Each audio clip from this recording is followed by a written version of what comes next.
too early, isn't it? Look, I've been given talking points, and I don't like reading speeches, never have, but my chief of staff did put some stuff down here in writing just to make sure I don't miss anything. So I'm going to be reading a little bit, then we're going to open up for questions. I've been on the ground less than 3 full days. I got in here on Monday. President of the United States called me Monday morning and asked me to deploy here. Got here Monday evening, and I'm staying till the problem's gone. But we've made a lot of progress in the last few days. Marcos Charles, he's running ICE operations here. Rodney Scott, Commissioner of Customs and Border Protection, standing here beside me. Good morning, I'm Tom Homan, I'm the Board Czar for President Trump. I'm here on behalf of the President, along with U.S. Commissioner of U.S. Customs and Border Protection, Rodney Scott, and Marcos Charles, who's leading the enforcement effort here right now. I've been on the ground since Monday to regain law and order in the city beloved by many, and work together to remove threats from the community. During the past administration, we'll all remember, more than 10 million illegal aliens entered this nation. Many were national security threats, public safety threats. We can't remember over 2 million known gotaways. 2 million people who paid more to get away. Why? That should scare the hell out of everybody. President Trump promised the American people, including the residents of Minnesota, that he would work to ensure our communities are safe. And with that, this administration is absolutely focused on identifying removal aliens that pose a public safety threat and national security threats. And the numbers prove it. The data proves it.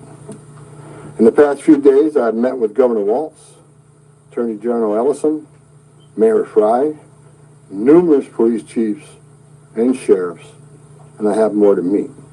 I'll also be continuing the dialogue with business and religious leaders in partnership with Minnesota, your community leaders. I'll be meeting with them too, because I want to hear what they have to say. In my meetings with folks so far, and most importantly the governor and the AG, the Mayor Frey, we didn't agree on everything. I didn't expect to agree on anything. I've heard many people want to know why we're talking to people who they don't consider friends of the administration. Bottom line is you can't fix problems if you don't have discussion. I didn't come to Minnesota for photo ops or headlines. You haven't seen me. I came here to seek solutions, and that's what we're going to do. And we've come a long way, and we got some good wins for the people of Minnesota, I think, and for the administration and for the safety and security of this city. One thing we did agree on, though, everybody I talked to agreed on, was that community safety is paramount.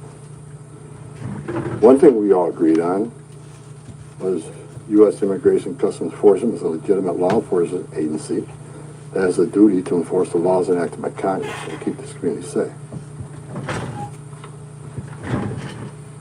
Like I've said many times for the last several years, even before this administration, jurisdictions that refuse to cooperate with federal immigration authorities are sanctuaries for criminals. Sanctuary cities are sanctuaries for criminals, and endangers the residents of the community. To be clear, we did not agree with Minnesota state and local officials that they would be involved in immigration enforcement. I didn't ask them to be immigration officers. I'm asking them to be cops working with the cops to help us take criminal aliens off the street. What we did agree upon is not to release public safety arrests back in the community, and they could be lawfully transferred to ICE. I'll speak more about that. I will highlight that the Minnesota State Prison System under the Department of Corrections have been honoring ICE detainers. And we appreciate that important collaboration, and we're going to expand upon that. That decision has made Minnesota safer, not only for residents of Minnesota, but the men and women law enforcement. Not Good morning, just us, AJ. all law enforcement. Rather than arresting the same public safety threat, significant public safety threat over and over again, they agree to work with us to identify those people and remove them. I'm also pleased to announce I had a very good meeting with Attorney General Ellison, and he has clarified for me that county jails may notify ICE of the release dates of criminal public safety risks so ICE can take custody of them upon their release from the jail. And let me tell you why that's important. I know people are a lot concerned about the manpower that's been sent in law enforcement manpower.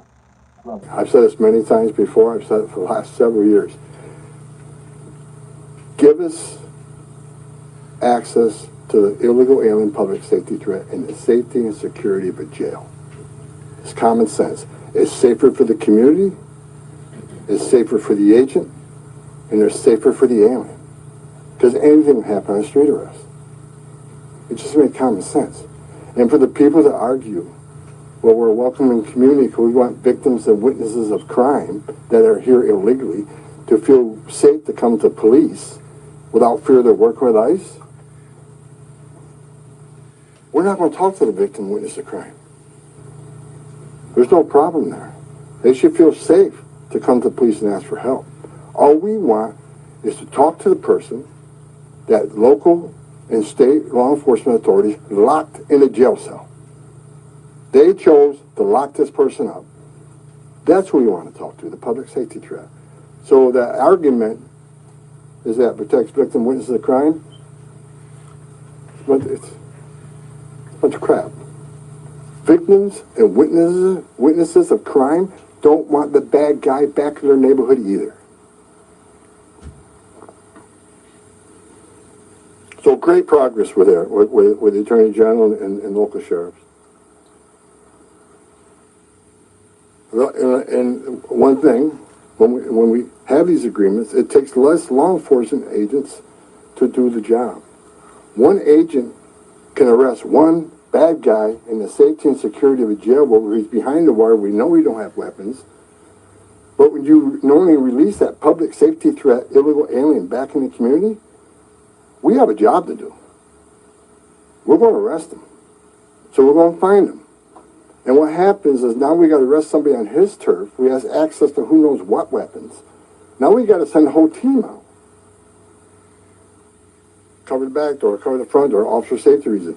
Then because of the hateful rhetoric and the attacks on ICE officers, now we got to send a security team behind the arrest team. So what could have been done with one person in a safety and security jail, now we got 15, 16 people out there doing it. I know that causes stress in the community. So if we get these agreements in place, that means less agents on the street. Hey, Gillian. More agents in the jail means less agents in the street. This is common sense cooperation that allows us to draw down on the number of people we have here. Yes, I said it. Draw down the number of people here. Because we have the efficiency and safety of the jails and the prison. Matter of fact, I have staff from CBP and from ICE working on a draw-down plan. What does that look like based on the cooperation? What does that look like based on how many targets we have left to find?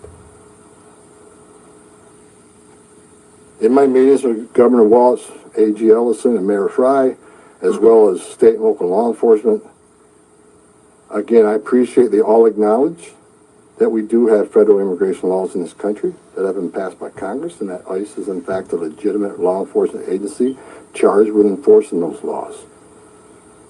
We're not making this up, folks. ICE is enforcing laws enacted by Congress. They're a federal statute. That said, I'm not here because the federal government has carried this mission out perfectly. First thing I said to senior staff when I walked in here is what I told you earlier. I didn't come here looking for photo ops or headlines. I come here looking for solutions. I do not want to hear that everything's been done here has been perfect. Okay, Gillian, Nothing's you ever be safe. perfect, Thank and anything you. can be improved on. And what we've been working on is making this operation safer, more efficient, by the book. The mission is going to improve because of the changes we're making internally. No agency or organization is perfect.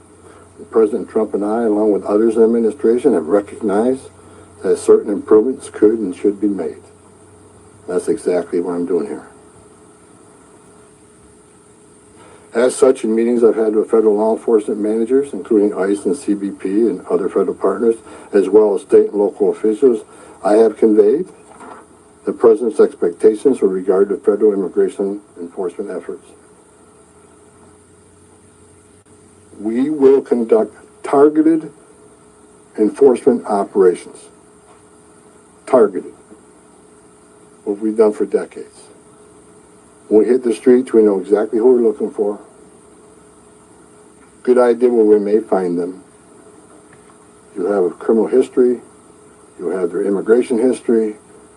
A lot of information about this person that we get from numerous databases out there. Targeted, strategic enforcement operations. That's traditionally been the case, and that's where we're going. That's what we're going to continue to do and improve upon that. With a prioritization on public safety threats. I want to be clear. I don't read a lot of social media. I don't read a lot of media. I don't believe half what I see. We are not surrendering the President's mission on immigration enforcement. Let's make that clear. Prioritization of criminal aliens doesn't mean that we forget about everybody else. That's just simply ridiculous. But when you have a criminal standing here and a non-criminal standing there, that criminal always should be targeted first because he's a significant concern to the safety and security of the community. By and large, for decades, ICE and CBP have carried out their duties with integrity, professionalism, and compassion.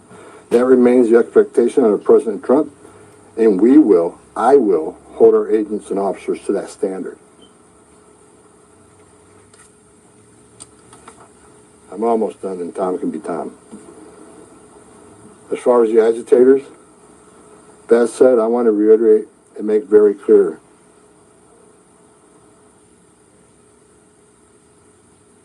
I want to make it clear. ICE and CBP officers are performing their duties in a challenging environment under tremendous circumstances. But they're trying to do it with professionalism.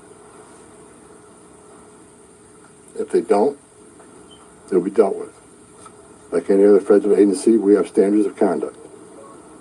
They are sworn law enforcement officers working tirelessly to enforce our country's border security and immigration laws, protecting the interests of our country and preventing dangerous people from walking the streets of this nation when they're not supposed to be here to begin with.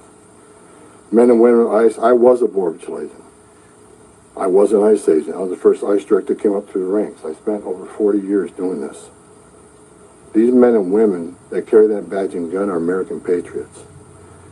They put themselves on the line for this nation every day. But I want you to remember, they don't hang their badge, they don't hang their heart on a hook every day they come to work. They're mothers and fathers too. They're sons and daughters too. You know, if they've seen a fraction of the tragedies I've seen in my career, they take a lot of damage home to it every day. The things they've seen, especially on the border with Border Patrol agents. People drowning in the river. Women being raped by criminal cartels. Giving CPR to a baby that was thrown in the river by the cartels because Border Patrol came too close. So let's throw the baby in the river. That way the Border Patrol was concentrating on that so I can get away.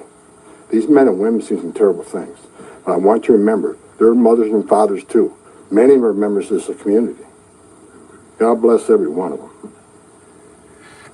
The hostile rhetoric and dangerous threats and hate must stop.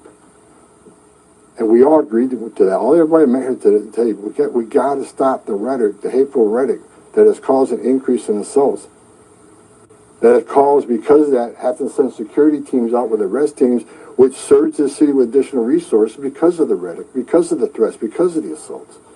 again, with the agreements we've achieved and following through these agreements, with the rhetoric dropping down, that allows us to pull more agents out once we feel the environment's safer.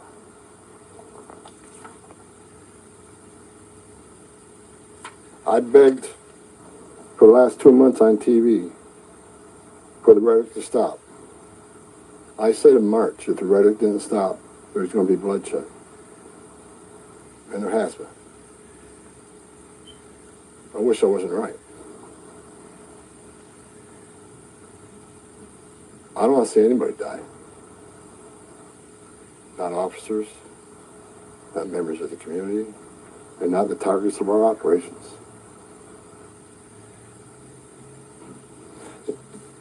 For the people out there who don't like what ICE is doing, if you want certain laws reformed, then take it up with Congress.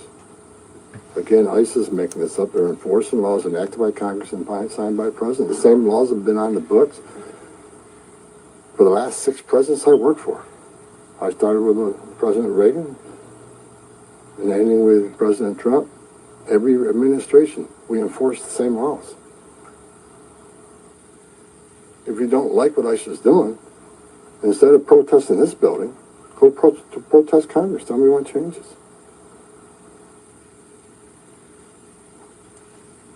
You have your First Amendment rights, and I support that. You have the right to protest. I'm just asking you to keep it peaceful. But threatening law enforcement officers, engaging in impeding and obstruction and assault is never okay. And there will be zero tolerance.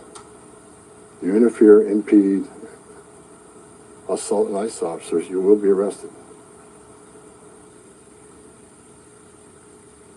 Like I said a bit earlier in my meetings with Governor Walton Ellison and Frey, as well as state and local law enforcement, I appreciate they acknowledge this, that public safety should be paramount. The chiefs I've talked to committed to responding to 911 calls when protesters turn violent, agents are in a dangerous situation, and there's assaults. They have committed to upholding public safety and responding to the needs. Not to enforce immigration law, but to keep the peace. With that, I call upon those officials to stand shoulder to shoulder with us to tone down the dangerous rhetoric and condemn all unlawful action against law enforcement in the community. There are many ways your voice can be heard, express your feelings, and affect change in the country without crossing that line. Political and other disagreements in this room should not be at the expense of public safety or the safety of federal law enforcement officers. In closing, I want to thank the state and local officials here in Minnesota I met with and the many I'm going to meet with. We've had meaningful dialogue. And look, again, we didn't agree on everything, but we agreed on the things I just talked about. There's much more we can do. And I'm going to continue this dialogue. I got many more community leaders to talk to. I got many more sheriffs to meet. President Trump wants this fixed. And I'm going to fix it. With your help. I want to thank President Trump for his unwavering commitment to public safety and prosperity of every American. Under the President's leadership, we have the most secure border in the history of this nation, which means less women are being raped, less children are dying crossing that border, less fentanyl is getting in this country to kill Americans, less known suspected terrorists are crossing that country. And we don't have 2 million unknown gotaways. We don't know who the hell they are. A secure border, we have stronger national security. A secure border saves lives. When 96% less people are coming, how many women aren't being sexually assaulted by members of the cartel? How many people aren't dying making that journey? How many Americans aren't dying of fentanyl overdoses? How many women and children aren't being sex trafficked in this nation? The data proves it. Anybody can find that data. So God bless this great nation. God bless Minnesota. We can do better. And I think your local and state leaders meeting with me, we made some significant gains, significant coordination and cooperation, and you're going to see some massive changes occurring here in this city. Thank you. Can you turn the rules of engagement on? Hold on, right here. Thank you so much, Mr. Holman. Giovanna Dell'Orto with the Associated Press. Based on how you have described these changes in the mission, can you be more specific about the objectives of Operation Metro Surge? If what you have described changes the parameters for This is live in Minnesota, guys. Tom Homan. Maine and other places. And finally, when would you consider that those objectives will be achieved and this operation will end? Or is it in terms You guys of make sure you basics on take time to ground, in double terms tap of that your screen, target guys. Get the for- likes up. If you're on a mobile device, double tap the screen or click Withdrawal those of three law dots and hit that enforcement thumbs up. It's dependent upon cooperation. Like I said, one agent arresting one bad guy in jail means less agents on the street. We have some agreements. We got more to talk about how we're going to implement these agreements. But as we see that cooperation happen, then the redeployment will happen. Look, target enforcement operations should happen across the nation. That's what we've done for decades. And with target enforcement operations, I've done many of them. It just makes it safer for everybody. When we know exactly what we're looking for, what is his criminal history, what is his immigration history, where's he live, is he in an apartment complex versus a house, has he got a known record for having weapons, it's safer for everybody. Then we know what type of resources we need to go. And, you know, it just makes this operation cleaner, more efficient, and it's proven less violence. Well, we know exactly what we're getting into, and we can take the necessary precautions to keep everybody safe. You know, some of the operations that I've been involved in, we know there's children in the house based on surveillance. So we know you got to be a little bit different when you go in the house because there's going to be children present. So target enforcement operations, the way we've always done it, I think got away from a little bit. And we're going to make sure we do target enforcement operations. And look, and I will say it again, you know, we are not surrendering our mission at all. We're just doing it smarter. Shimon Prokopez from CNN. Mr. Holman, how did we get here? In terms of, you had Greg Bovino, who was the face of this immigration operation. The mission, as you say, to having border patrol agents in the interior of this country, stopping U.S. citizens, asking them for ID, creating this fear in places like Chicago and now here. And then finally, it took really the death of Alex Petty for us to get here. How did that happen? Who made the decisions to allow this kind of operation to proceed in this way and to create such fear? Well, look, the Border Patrol, last 4 years under Joe Biden, we had an open border where 10, 12,000 people a day are coming across the border. Border Patrol got overwhelmed, which means we sent thousands of ICE agents down there to help deal with that humanitarian crisis, help secure the border. Now we have millions of people released in this nation, many unvetted. Now we got to find them. Before the big, beautiful bill, we had a total just under 5,000 deportation officers to look for millions of people, many in public safety threats. So yes, we needed Border Patrol to come and help on our mission now. And the reason for the massive deployment is because of the threats, because of the violence. Our officers need to be protected. If I'm on an operation, an arrest team, I'm going to a house, I got to be busy with that guy, the dangerous guy, and I can't keep looking over my shoulder at what's happening outside the house. So we brought extra resources in to provide that security. And as I said, as we drill down on these great agreements we got and this great understanding we have means less. So we can draw down those resources. When the violence decreases, we can draw down those resources. But based on the discussions I've had with the governor and the AG, we can start drawing down those resources as far as those looking for public safety threats being released, and do it in the jail with much less people. So the drawdown is going to happen based on these agreements. But the drawdown can happen even more if the hateful rhetoric and the impediment and interference will stop. So Border Patrol, I was a Border Patrol agent. These men and women are patriots. God bless them. They're here to help us. And the drawdown will come soon, depending on when this actually, I see this in play. But the agreements to have alone is going to cause a significant drawdown. So you're going to see a drawdown. Just on a personal, Go ahead, Ben. you've been doing this Ben, for go 40 ahead. years. Just a follow-up. Ben, go ahead. First off, Ben Burkbaum, Real America's Voice News. On behalf of the American people, I just want to say thank you to you and to all of the agents that are putting their lives on the line to go after the people that were allowed in the last administration. We watched that happen in the media, the honest media, covered up by many of the media that are behind me. We want to say thank you, and to all the men and women that are out there.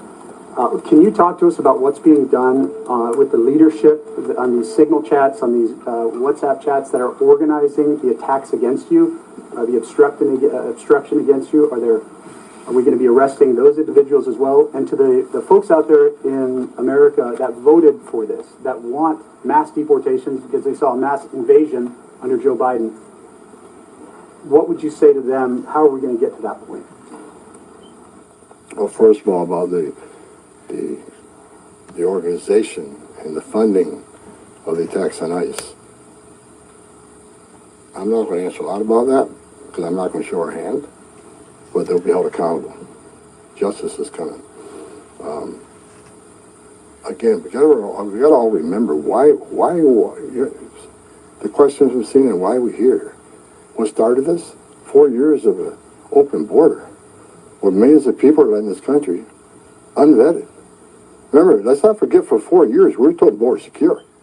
4 years, we were told the border secure. And we all knew it wasn't. And I want this to be a positive thing we're doing here today. I also want to remember the politicians are continually attacking us. Where were they the last 4 years when the number of women, children, sex trafficking went all-time high? Where were they when 250,000 Americans died from fentanyl coming across the border? Where were they when women and children are dying making that journey? Where were they when over 4,000 aliens making that journey died? Historic record. Where were they? Not a word. Now we're just trying to respond to what happened the last 4 years and keeping this country safe. And we're arresting a lot of public safety threats, take them off the streets, which makes this country safer. President Trump promised to make this country safe again, and that's what we're doing. But my 2.5 days up here, we made a lot of progress. I think everybody agrees on the criminal and public safety threats. They agree it's much safer and easier to arrest an alien in a facility than send a whole team out in the field that's going to draw anger. Because now we got to send a bunch of people to do something that could have been done by 1 or 2 people. And I've said this for years. I have no ill will to anybody in Minnesota. All the people I talk to, we're never going to agree on everything. We have different philosophies and different opinions on immigration, but we all agree this is a way to go to reduce safety, reduce crime, reduce crime, and increase safety for our operations. More people in the jail means less people on the street. It's simple math. More people in the jail, less people on the street, huh, Tom? Everybody I've spoken with agrees that if somebody has a violent criminal history and is a fugitive, they don't want them as their neighbor. But when you're talking about a targeted operation, and are you talking about targeting people whose crime is coming to this country? Or is it a more specific definition now? All operations will be targeted, but the prioritization are going to be criminal aliens, public safety threats, and national security threats. I've met with Marcos and his staff. We got a lot of them. We got a lot of them to keep us busy. So that would be our focus. But that is enough that's what, there is not going to be a focus on people who have no other crimes except for their status. If you're in the country illegally, you're never off the table. But privatization doesn't mean you forget about everybody. So let me say this. If the message we send is you can enter this country illegally, it's a crime, don't worry about it. You can have your due process, show up in court, not show up in court, get ordered to move, don't worry about it. Unless you commit a serious crime, you're good to go. If that's the message we send to the world, you're never going to fix this problem. The most vulnerable people in the world will make that dangerous journey like they did under the Joe Biden administration. Over 4,000 aliens died making that journey. And it's, again, a significant increase in sex trafficking. Because when they did that and opened those borders up saying, we're not going to detain you, we're going to give you free health care, We're going to fly to the city of your choice, put you in a free hotel room, give you 3 meals a day, and give you work authorization. We're just going to bring you in. And when they did that, they sent a message to the whole world, you can come and do this. And what happened? They overwhelmed the men and women of the Border Patrol, where many days 70% of agents were pulled off that line. 70%. You don't think the criminal cartels had a field day with that? They created gaps for the cartels, do their activity. And that's why you've seen the rise in fentanyl overdose. That's why you saw the rise in sex trafficking. The 2 million plus known gotaways, why did they pay more to get away? Why didn't they pay less? Turn yourself in, get released within 24 hours. You get a free airline ticket to the city of your choice. We're going to give you a free hotel room, and we'll give you free food and free medical care. And you'll get work authorization in 6 months. Why did 2 million people choose to pay more not to take advantage of that giveaway program? They didn't want to be vetted. They didn't want to be fingerprinted.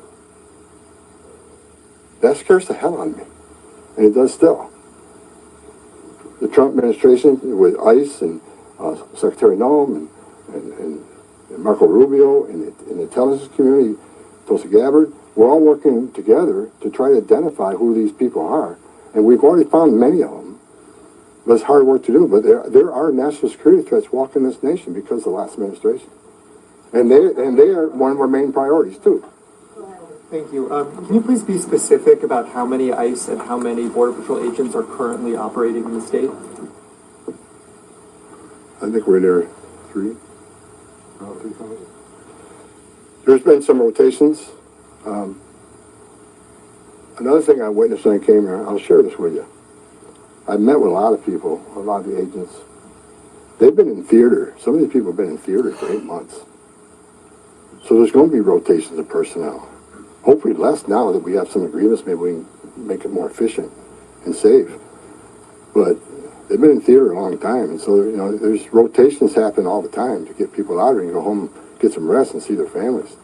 Day after day, can't eat in restaurants. Day after day, having people spit on you and blow whistles at you. Day after day, having all these threats at you. Day after day, having people trying to interfere with you. Day after day, they're human. So, we've got to rotate these people, and we've already rotated some. But my main focus now is drawdown based upon the great conversations I've had with your state and local leaders. Again, I'm not a fool. I'm not walking away without seeing this put in place. But I take the word of the people I met with. I think they're honest. I think they're good brokers, that they want public safety protected. And they also want what's happening in the city to go away. And that's my goal. Last question in the back. Mueller Newsmax.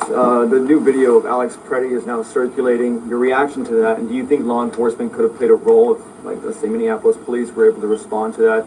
Have those top law enforcement officials said they'll help or do anything to help these agents who are out here? I'm not going to comment on any of these shootings. I said from day one. You're not going to comment. There you go. Any shootings, as a career law enforcement officer, we'll let the investigation roll out, let the investigation play out, and let it go where it goes. I'm not going to come out and make any comments that I think is right, wrong. Do I have an opinion? Yeah. My personal opinion, but I'm not going to share that with you. I'm going to tell you to let the investigation play out and see where it goes. But again, the president, one of the words he said to me when I came up here, he said he didn't want to see anybody die. The less interference, the less rhetoric, the less, there's just, I have buried Border Patrol agents and I buried ICE agents throughout my career, and the saddest thing I've ever done is hold hand a folded flag to a wife or a child. I don't want to see anybody die. Even the people we're looking for. I don't want to see anybody die. And despite what people think of Tom Homan, I say a prayer every night that everybody goes home safe. This isn't good. But I think my conversations the last 2.5 days are leading us to a safer community. Letting ICE officers operate in the safety and security of a jail more than on the street.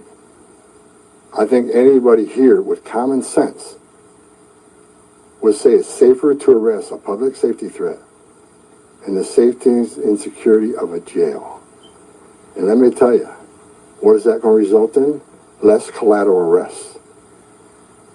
When we go find that bad guy, when we find that bad guy, many times it's with others. Well, guess what? They're in the country illegally. We're going to enforce immigration law. They're coming too. You want less collateral arrest? Let us in the jail. But we're going to enforce immigration law. For the people to say we're here to surrender our authority and the mission of enforcing immigration law, you are wrong. We're going to do target enforcement operations, and we're going to prioritize the public safety threats and national security threats. That is what we're here to do. Sir, no more questions. No more questions, guys. Thank you. All right, so we got Tom Homan, you know what I'm saying, basically saying what he's saying. He there to do his job, and he most definitely going to do it, right? You know, he refused to come in on Renee Good or Alex Pretty unalived. You know, he said he was waiting on the investigation. He's not the only one that spoke, though. Trump most definitely spoke as well. Hold on, let me get this right for y'all real quick. Hold up. Yeah, Trump came out and he had some things to say regarding both unalivings as well, man. Y'all make sure y'all take time to hit that like button if you don't mind, man. Subscribe to the channel if you are new. Let's see what Trump had to say about all this. At an exit and let's Hold up. Welcome back to the campaign trail. Welcome back to Iowa. How does it feel? Well, I love Iowa. We've won it 3 times conclusively. There wasn't like any late night voting or anything. We just won it right at the beginning. The doors closed and they said Trump won. And I love the people. You know, I just get along with the people. I was watching the other room. You look back in your element. You're back with the people. What do you like better? Do you like this, standing on the stage at a rally, or do you like making a deal, maybe for Greenland? I think I like maybe the rallies better. Deals are fun, but we're making a lot of good deals. We've made record-setting deals. We have $18 trillion coming into the country. That's why they're building auto plants, AI. Yeah, they're building everything with thousands. Let's take time to double tap that screen, guys. Let's get the likes over 100. If you don't mind, if you're on a mobile device, double tap your screen or click those 3 dots in the right-hand corner. Hit that thumbs up, man. Most definitely subscribe to the channel if you're new. We need 20 more likes, guys. If you're on a mobile device, double tap your screen.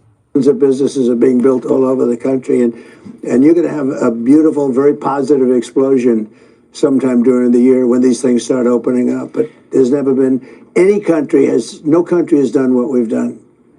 That explosion, that anticipated economic explosion, that's going to be important because you also need to do something that someone has done very rarely. You acknowledged this a couple of days ago with Maria Bartiromo, and that is for the president in power to win the midterms. I think it's been only twice since 1938 that the sitting president, the president in power, has won the midterms.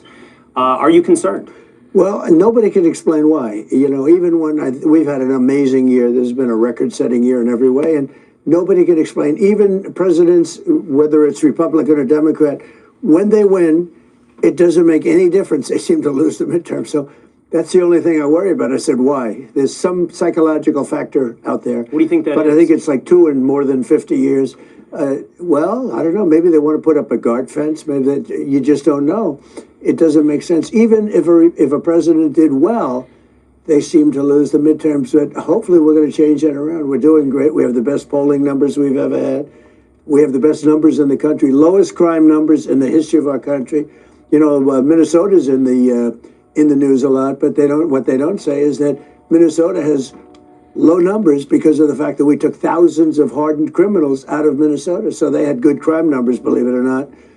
And that's all working out. You know, we have Tom Homan there now. We put him in there. He's great.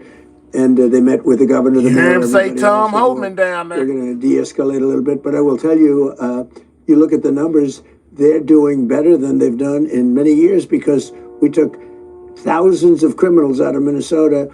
You look at Washington, D.C., it was a very dangerous place a year and a half ago. Now it's as safe as you can get. You can walk your family down the middle of the street, nothing's going to happen. You know, it's we got rid of over 2,000 hardened criminals, many of them led in through the open border policy of Sleepy Joe Biden. It was not a good policy, Will. I want to come back to Minnesota in just one moment, but let's go to those guardrails. I'd imagine you do not feel like you need guardrails in this moment. You talk about the investment. No, I don't need guardrails. I don't want guardrails. Guardrails would hurt us because, you know, we're free enterprise people. The people in this room, the people of Iowa, are free enterprise. That's why we want it so big 3 times in a row. I would have to imagine that guardrails would be an understatement of what would happen should you lose the House or the Senate. There's been talk of impeachment. You've been through this before. Yeah. You've been through it multiple times. I'm a professional. What will happen? What will happen if Democrats take They'll the House? probably try and impeach me. They'll say he went to Iowa and he spoke unfairly to people and he's not supposed to do that. Let's impeach him, okay? And the people in Iowa would say, how did he get impeached? He just did an interview with Will, who has very good ratings, okay? But they just did an interview with Will. Now, they'll find something. There'll be something, I made the wrong turn at an exit and let's impeach him. Now, they did that before. They impeached me on a perfect phone call. Turned out they impeached me twice. And by the way, I won the impeachments very easily and quickly. But they impeach. They're very nasty people. You know, they have bad policy, really bad, but they do two things. They stick together, not stupid, but some are, because, you know, that's true with everything, right? But they stick together, but they have really bad policy. Men and women's sports, transgender for everybody. So many things are so bad. I mean, they're horrible to the farmers. And by the way, I just gave the farmers $12 billion because they were treated unfairly. We're taking in a fortune with tariffs. And I wrote them a little check about 2 weeks ago for $12 billion. Anybody in this room get any of it yet? Yes, yeah. And a lot of people. It's a lot of money. And you know what? You deserved it. But we're taking in so much money from the tariffs that we can do that. I want to talk about the point of view from some of these farmers, some of these people in this room a little bit later, but now I want to take you up on your invitation to talk about Minnesota. Listen, the entire country is talking about what happened this past weekend in Minnesota. You've already spoken about it. Everyone watching has seen the video. Everyone has an opinion. I'm curious what you thought when you first saw that video. Well, I think the whole thing is terrible. I don't like the fact that he was carrying a gun that was fully loaded and he had 2 magazines with him, and it's pretty unusual. But nobody knows when they saw the gun, how they saw the gun, everything else. Bottom line, it was terrible. Both of them were terrible. The other was terrible, too.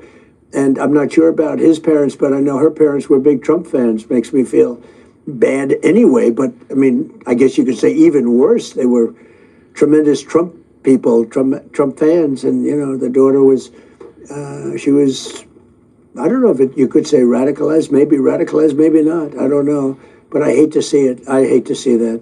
You bring up the term radicalized. What do you think is happening? You see these people in these videos, they feel very emboldened to step in and interfere with law enforcement. Yeah. I'm not talking about protest, holding signs. I'm talking about people physically interfering with immigration enforcement. Why? Why do they feel so emboldened? You know, you have to go throughout the whole country. You know, we have done so much work throughout the whole country. We don't have any problem. The only one we have is Minnesota. We're in a lot of different places. New Orleans, we're in the governor of Louisiana called to have a big problem in New Orleans. And we went there. We've cut the crime by 67% in 4 weeks. It'll be down to practically nothing soon. Washington, D.C., we don't have problems. Like, you know, we've cut it down from a lot. It was very bad. It was terrible. People go to Washington to look at the Lincoln Monument and they end up getting whacked or whatever, killed in some cases. Numerous killings. That's a beautiful, safe place now. Memphis, Tennessee, one of the worst in the whole country. And now it's got very little crime. But it's gone very differently in Minneapolis. Well, it has. It's the only place. And now the message is out that Tom Homan is in. Yeah. Commander Bovino is supposedly leaving Minneapolis along with some CBP agents. Is this a pullback? I don't think it's a pullback. It's a little bit of a change. Everybody in this room that has a business, you know, you make little changes. You know, Bovino is very good, but he's a pretty out there kind of a guy. And in some cases, that's good. Maybe it wasn't good here. But you have to understand, when I watch some of the people that I've been watching over the last few weeks, these are paid insurrectionists. These are paid agitators. These people aren't normal, like, oh, gee, that, you know, they're incensed about anything. How do you get incensed when you go into a state and you're taking criminals out? You're taking monsters out, murderers. You know, we had 11,888 murderers let into our country by other countries, by Biden, with his open border stupid policy. It's the dumbest thing I've ever heard. You talk about bad policy. Open borders where people were coming, so the whole world, the Congo, Venezuela, all over the world, they're letting people in from their prisons and they're feeding them into the United States. And they're murderers and they're drug dealers and they're everything else you can think of, every bad name you can think of. And they let them in by the millions. We closed the border. You know, we have nobody coming into our country anymore. Literally. It just shows how hard it is to clean up, even after you close it. It shows the price that we paid under Joe Biden. It's the hardest thing when you think of it. You know, inflation we've solved. It's done. We have it good, where prices are coming way down. They were just saying in Iowa, the fuel is $1.95. Did you hear that? Somebody said $1.85, but it was $3.50, $4.50 just a year and a half ago. You look at eggs, you look at groceries, it's all down. Everything's come down. Do you notice they don't mention affordability anymore? That's like an old-fashioned word. They brought up affordability, but they were the ones that caused it. I didn't cause it. I came in, prices were way too high. We had the highest inflation in the history of our country. 48 years, they say. I say the history. Hey, Kate. But we had the highest, let's say in 48 years, the highest inflation. Prices were way high. Now I've got the prices down, and they're going down still further. But think of it. We brought fuel from $4, $3.50, $3.75 down to $1.99, $1.08. I was just told in Iowa $1.85. Yeah. A gallon. No doubt, no doubt. But that leaves that problem, like you said, the hardest one to solve. People say they want our immigration laws The hardest enforced. one to solve is. Do you know, I remember a conversation that you and I had a year and a half ago with your Secretary of War, our friend Rachel Campos Duffy, and you Right. said to me, you looked at me and said, it's going to be difficult when the New York Times runs a picture of a little kid being taken away from their mother. It's going to be difficult. And by the way, that basically happened to you a week ago. It was propaganda. By the thousands. And if we get one person a little bit wrong, headlines. But they don't talk about all the tremendous, the reason that we have Minnesota crime down. I talk about that because it's only down for one reason. We took out so many criminals. But other states are way down. So the report came out, think of it. In the history of this country, we have the lowest number of murders. We have the lowest crime, the best crime numbers. That's despite the fact that millions, I say 25 million people, millions of people were let in through the border by Biden. And many of those people were not people you want to have in the country. So what's going to change? You put in Tom Homan. Have you spoken today to Tom Homan? Well, yeah, I have. Tom is fantastic. Tom is a tough guy, but I've watched over the years, and he's gotten along with governors, and he gets along with mayors.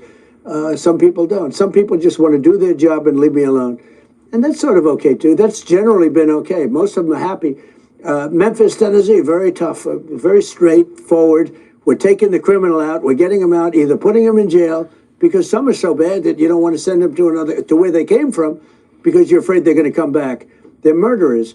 So some are very down and straight, and others, Tom, I've noticed, as tough as he is, he gets along very good with governors and mayors. Now, I spoke to the mayor and to the governor yesterday, and they want to see it cleared up. I'm so fascinated by your conversation with Governor Tim Walz. This man has suggested that this is a modern-day Gettysburg. He has likened his situation to Anne Frank in the Holocaust.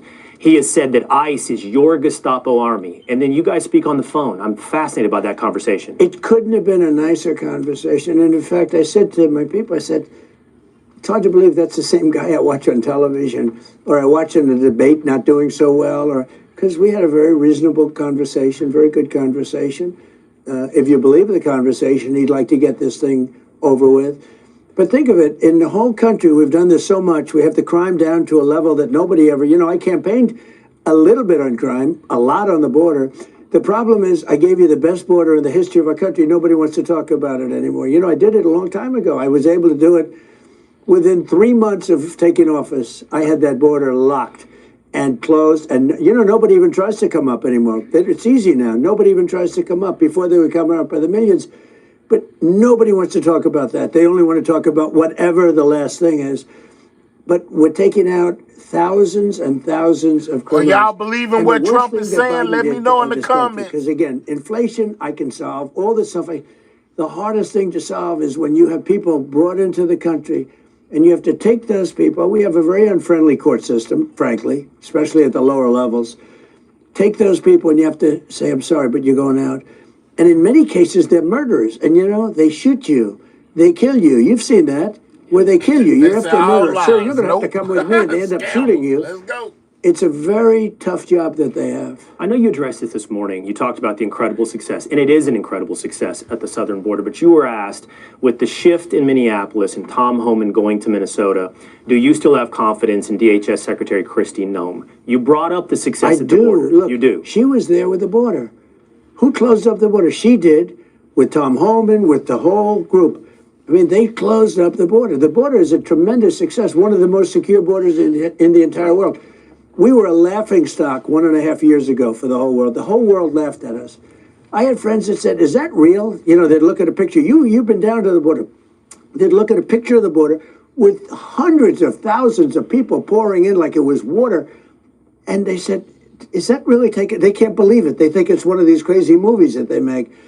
The border was horrible. It was horrible. You know, I did the border twice. First time I won, 2016, I won on the border, but that border was nothing, and I fixed it immediately. It was great. We had great years, and we had a great economy. We had the best economy in history in 2016, my first term, and we rebuilt the military, and we get the largest regulation cuts. We had the best job number. We had a great first term. This term seems to be blowing it away. I mean, the only thing we have is a Minnesota situation, and that is, I believe, easily resolved. Okay. You're about to take the stage here in Iowa. I imagine you're going to talk about the economy. Yeah. I'm curious what your plan is if the Supreme Court rules negatively on your tariffs. You talk about the tariffs We'll have to a lot. find another Is one. there, Look, is there a plan B? Yeah, the tariffs have been indispensable towards success. We've taken in $600 billion in tariffs. I gave the farmers $12 billion last week. I took them out of tariff money. It's kept the unfair competition out of our country. Now, they can build their auto plant here, but they can't build a plant in some place with, you know, labor costs for a penny and then sell it into this country and then charge people a lot of money for a car. So the only way they can do that, they have to build the plants here. So the big auto companies from Germany, from Mexico, from Canada, Mexico and Canada are literally, their plants are closing down. They're moving into this country. So we have more activity than we've ever had. We have thousands of businesses all over the country being built.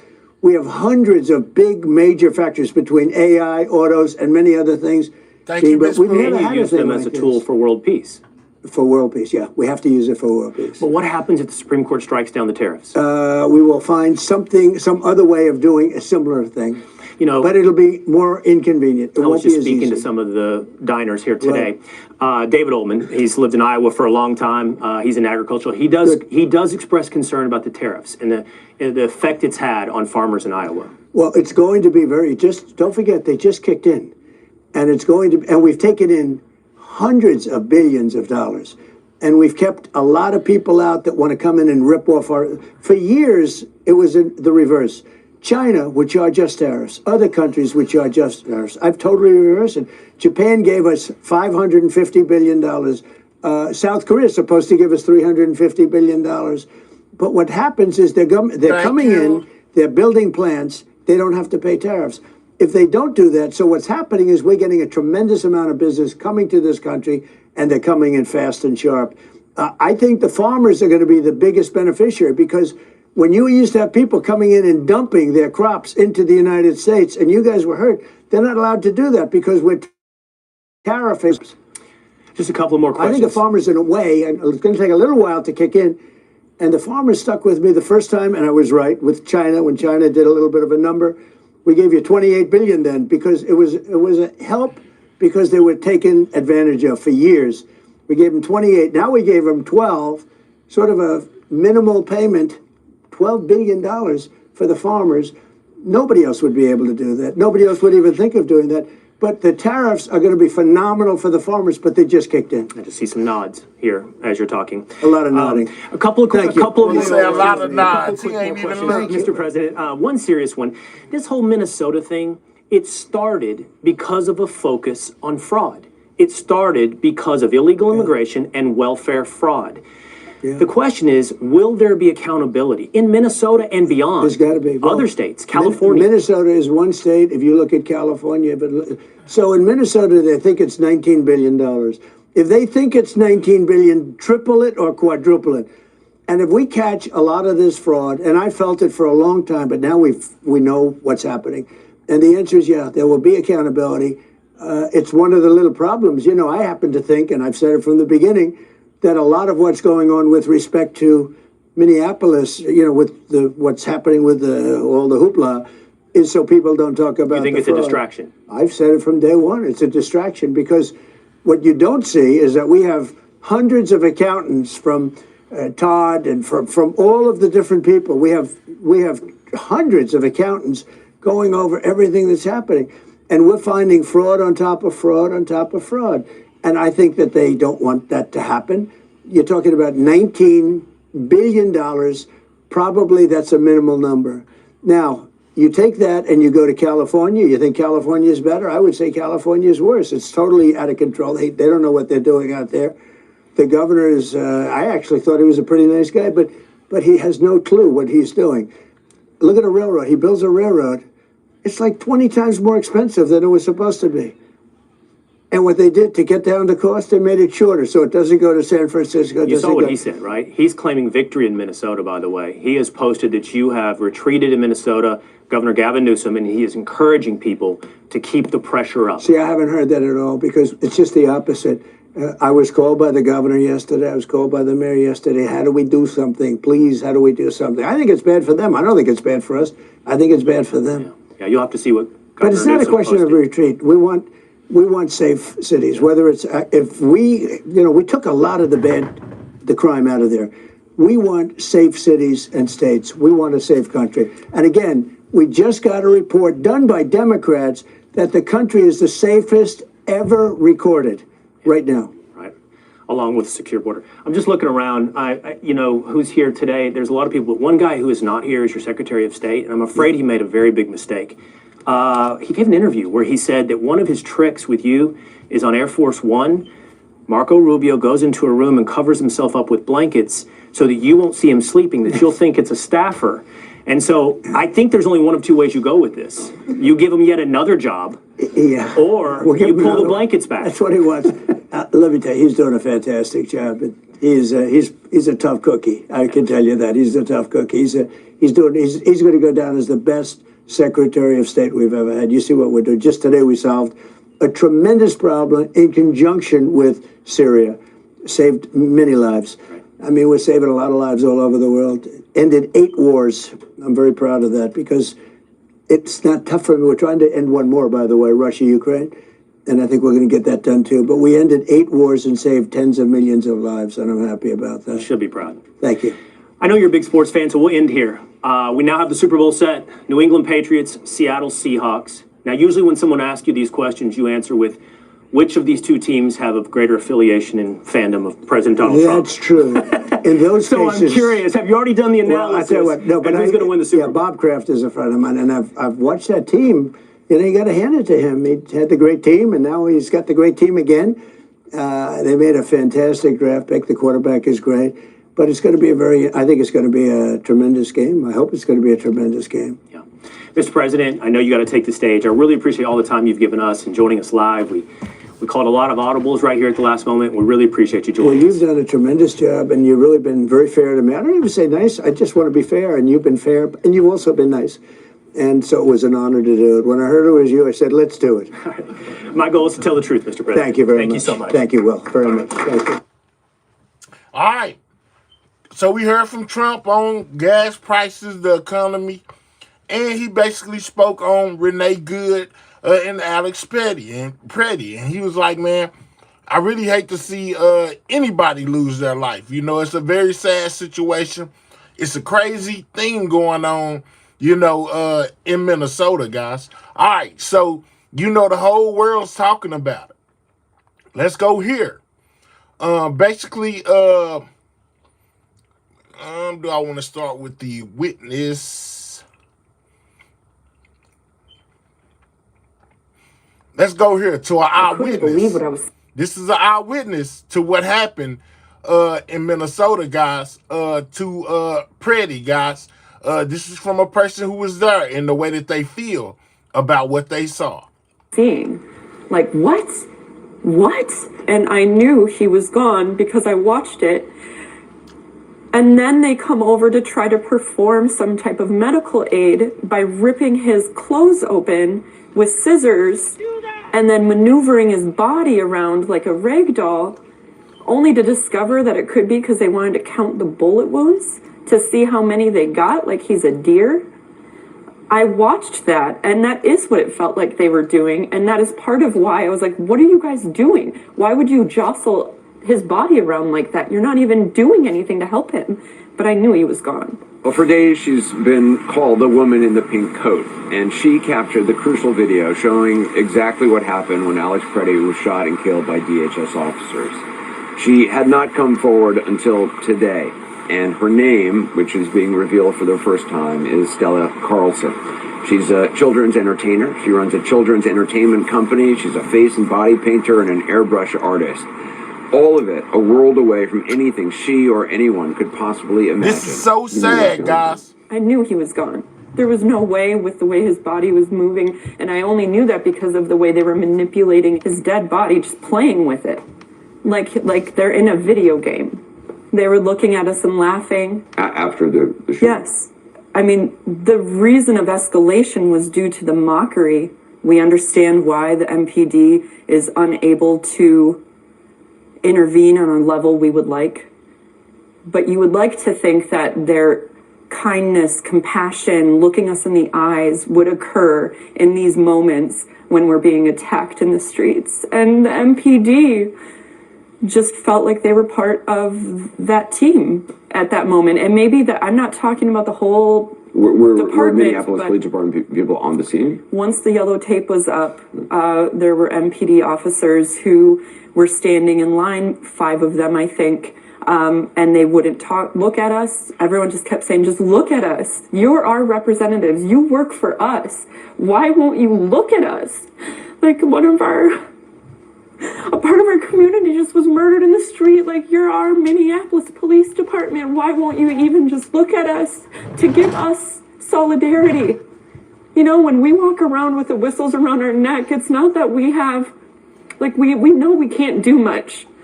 But what we do know is that we can let our community at large know when we're walking around, like, I see you. And if you're stuck in your apartment, I want you to see me. I'm another person walking around who is here to protect you as best I can with my whistle and my phone, which really feels not great.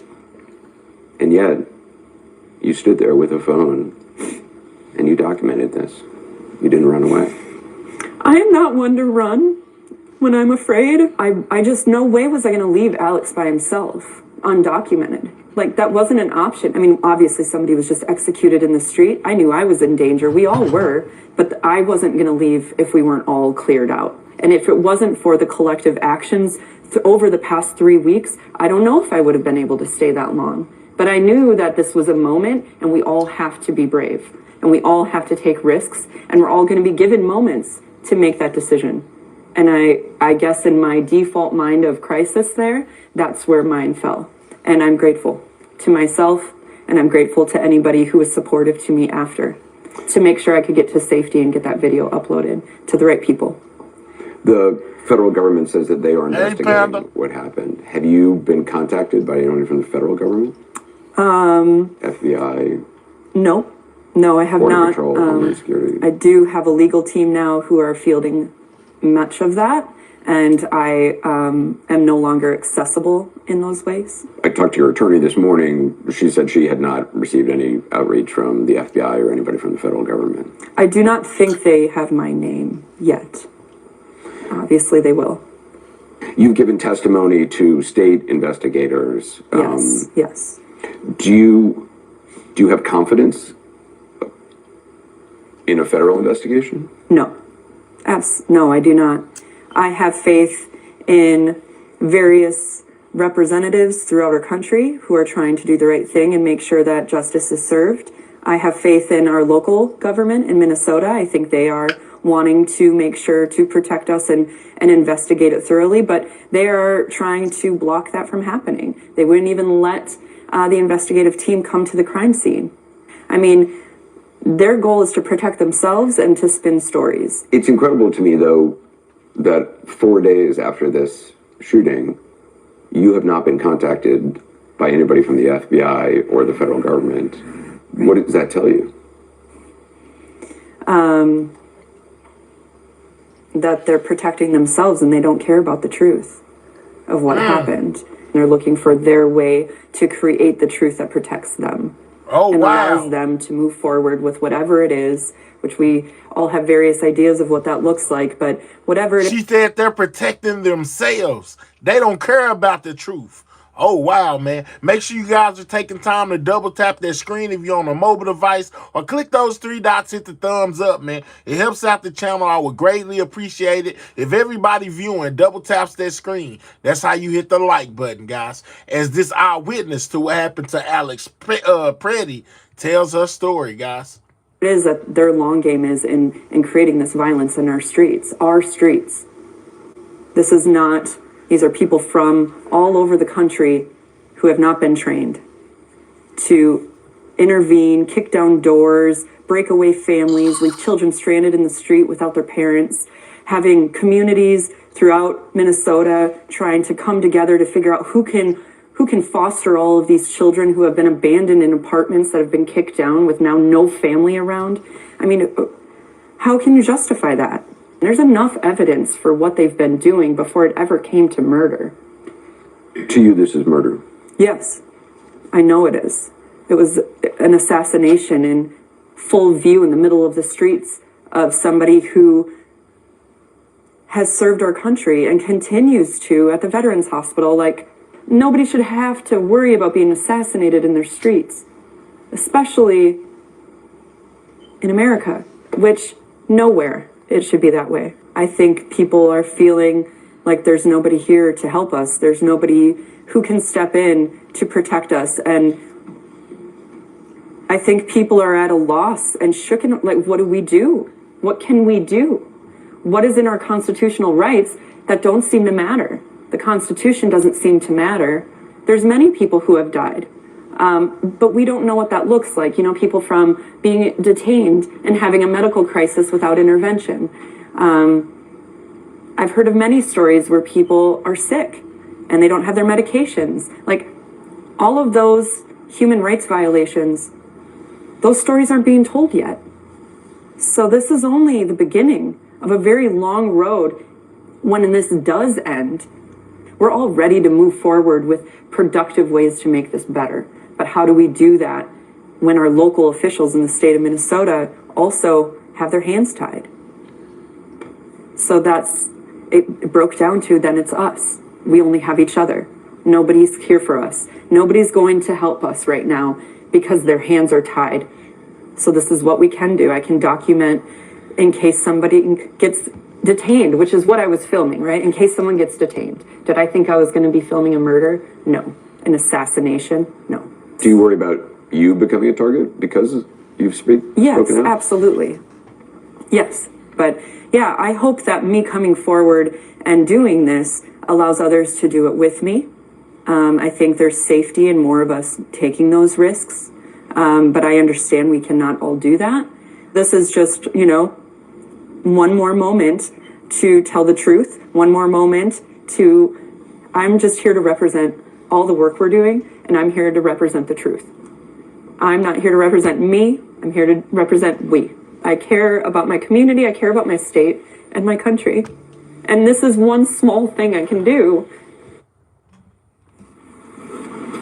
It was Stella Carlson who provided crucial evidence for whatever investigation may be done. Perceptive now from former Minneapolis Police Chief Medario Arredondo. It is incredibly brave of her to come forward. She didn't have to. Yeah, Anderson, what I saw from Ms. Carlson is that I saw both courage, but I also saw vulnerability.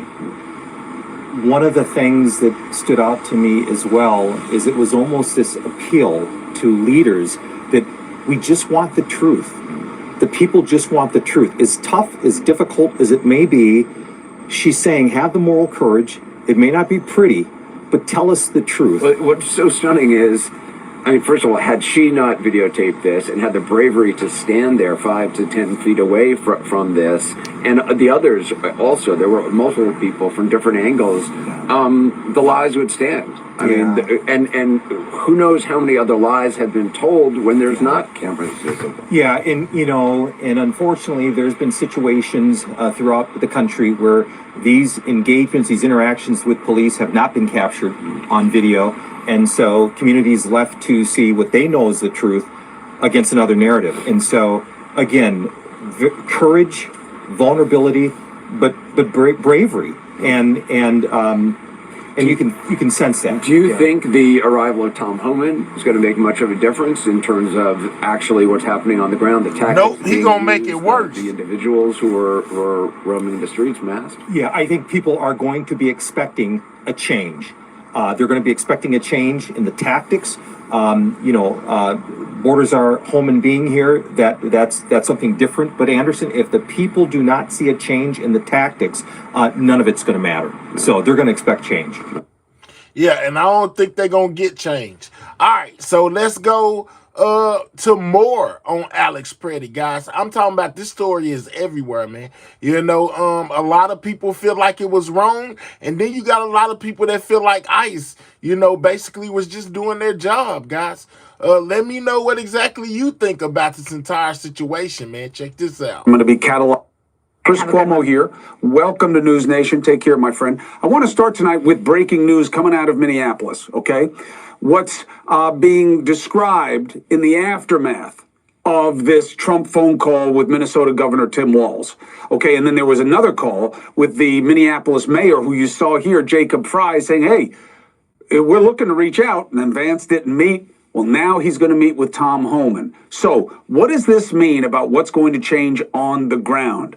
News Nation correspondent Ali Bradley, very wired on the government side, has reporting from Minneapolis. Ali, what do we know?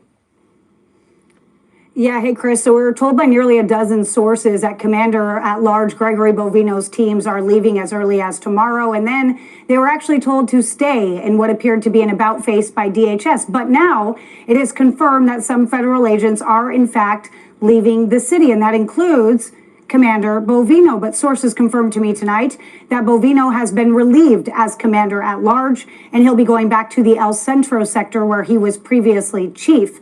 And we're likely going to learn more about that as Borders Are Tom Homan is coming to Minneapolis, and there's slated to be a news conference tomorrow. He's going to meet with Mayor Fry tomorrow as well, and Homan is going to be focusing on immigration enforcement, but we'll also be digging into the fraud investigation in the state, according to DHS Secretary Kristi Noem. But when it comes to the deadly shooting, the White House says DHS is leading the investigation alongside the FBI. CBP actually conducting its own internal investigation. Of course, CBP is the umbrella where Border Patrol is under. Border Patrol agent is the one involved there in the shooting death of Alex Pretty. And we just learned from DHS officials that some federal agents were, in fact, wearing body cameras.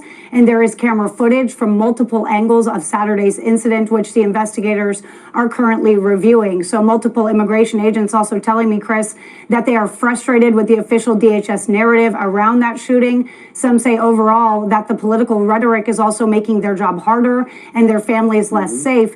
One agent even telling me his own family has turned on him because he wears the green uniform. Chris?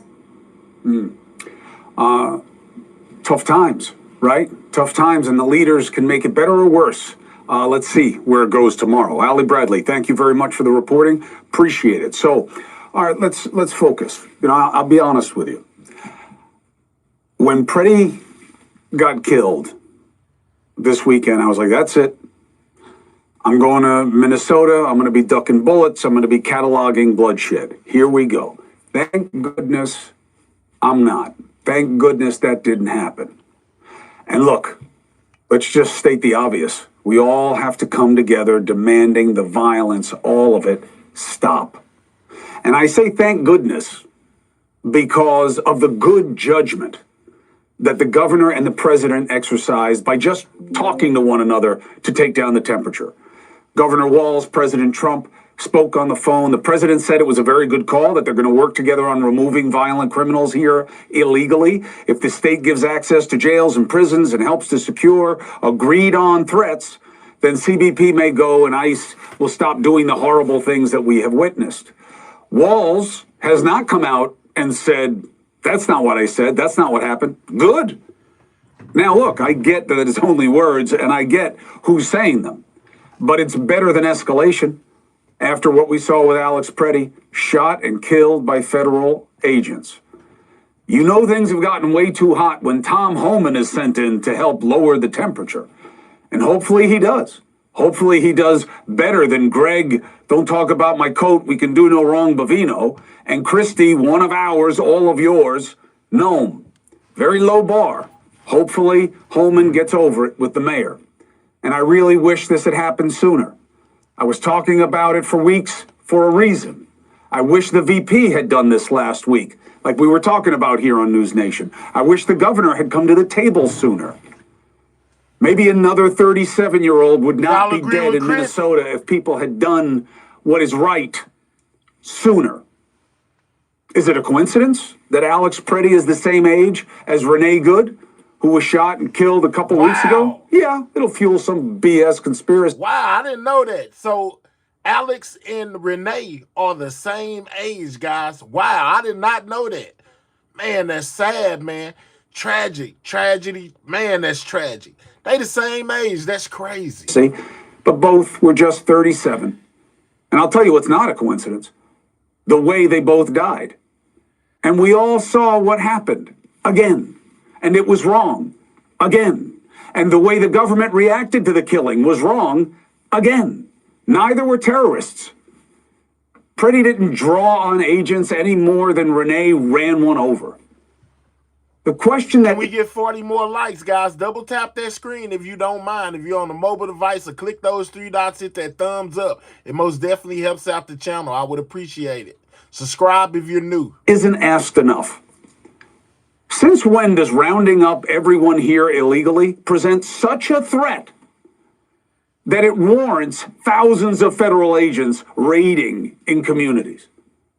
Look, of course, the feds have to enforce immigration law. Otherwise, it doesn't matter if you have a law. And of course, getting rid of ICE is as irrational as giving them free rein in communities. Checking their budget, specifically the expansion, that's not crazy. But let's just be clear about why we're here, okay? This is not about fighting a crisis. It's a proxy war, right versus left.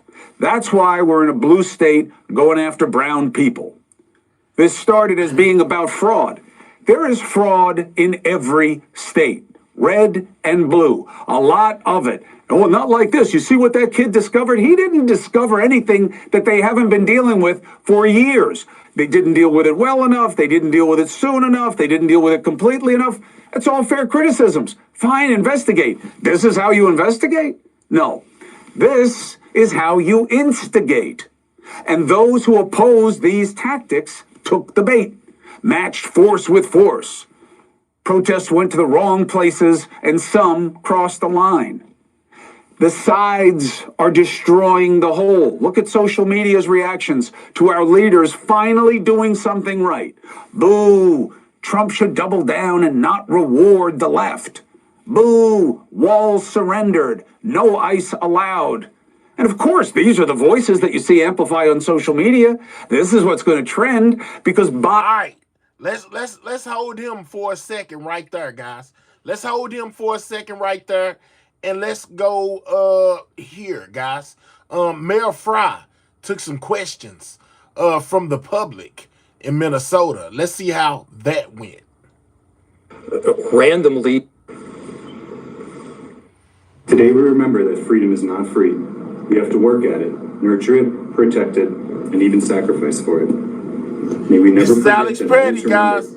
our brothers and sisters who have served so that we may enjoy the gift of freedom. Mac, welcome. What's your question? Is there any transparency from feds on a timeline when their operation would be satisfied and they would conclude? Or is this just the new reality? Mac, first, thank you for being here. It's got to be a pretty emotional thing, having someone that took such good care and had such deep respect for your dad get shot and killed in Alex Preddy. You know, the question is, do we have some form of transparency in this investigation? How do we know that it will be conducted fully and fairly? No, actually, it's whether there's a timeline on the operation from the feds. Is there any transparency on when maybe they would be satisfied and conclude this overall operation? Or are they just saying this will just be ongoing for indefinitely? Look, we don't have a timeline as to when and how it will be drawn down. And I know that's as frustrating and as concerning to me as it is so many other people in our country, because look, Mac, you know this as well as I do. This is not about safety. If this were about safety, there would be so many important mechanisms where we could, in fact, partner. And we have partnered extensively. We've partnered with the federal government, with the DEA, the FBI, the ATF, to successfully drive down crime. For instance, on the north side of Minneapolis, shootings are at a record low. Crime is down in virtually every category in every neighborhood. But that's not what this is about. And so do I have a timeline as to when it's going to end? No, that would be a better question for the federal government. But we're going to do everything possible that we can to advocate, to push, and to stand up for the neighbors who we love so dearly. What do you have to say to those who are arguably the majority, who feel that harsh words and public statements are not enough to address this crisis? I would say that they are exactly right. Words alone are not going to do anything. And that's why in the city of Minneapolis, we are taking clear action to change this. And the battlefield that we operate on is the battlefield of the law. We are right, legally. The actions that have taken place in our street are unconstitutional. You can't randomly yank off the street a person because they happen to look Somali or they happen to look Latino. You can't detain United States citizens, rip them away from their family, and they don't even know where they went. And so we have the law on our side. We are preemptively and responsively suing. We hope to get a ruling on that lawsuit in the next several days because, to Mac's point, Sophia, to your point, we can't just allow this to continue. But that's not the only work that's happening. People in this city, and God bless them, are standing up. Tens of thousands of people, they're the heroes in this story, peacefully protesting, standing up for their neighbor, delivering food for people that are afraid to go outside, taking a watch at a daycare to make sure that their friends, their neighbors, our family, we are a collective family, that they're safe. And if there's inspiration to take it from them. Take it from the tens of thousands, hundreds of thousands of Minneapolitans and Minnesotans that are standing up saying, you know what, we are better united, we are better together. And that, if nothing else, has been ridiculously powerful. I've never been prouder to be from Minneapolis. Minneapolis has taken a lot of criticism from the Trump administration for being a sanctuary city. Mayor Frey, can you explain what it means to be a sanctuary city, why Minneapolis is a sanctuary city, and why you believe being a sanctuary city makes Minneapolis a safer place? There's a lot of terminology about what is or what isn't a sanctuary city. But in Minneapolis, we have something called a separation ordinance. And what that ordinance states is that we do not work on immigration enforcement. We do not cooperate with federal agencies around immigration enforcement. We do work extensively with federal agencies to protect people and keep them safe. As I mentioned, we've had a number of incidents, many different administrations where we've worked with the federal administration to help. But it's not on federal immigration law. Why? Again, because I want our police spending time protecting the residents of our city, stopping homicides and carjackings, making sure that violent offenders are investigated and held accountable. What the separation ordinance also says is that we won't ask the question as to whether an individual is documented or not. And here's why. We want people that are undocumented to have the confidence to call 911 without the fear that they'll get deported in doing so. That is a safety strategy. That's not an immigration strategy. That is a safety strategy. And by the way, this is a strategy that has been implemented and supported not just by Minneapolis and my administration. This goes back even to Rudy Giuliani, the radical leftist, who said himself that we want people to call 911 and not to have a fear in doing so. Mayor Frey, what material commitments are you making to community members, our community members, who have been harmed, detained, or have had their loved ones brutalized?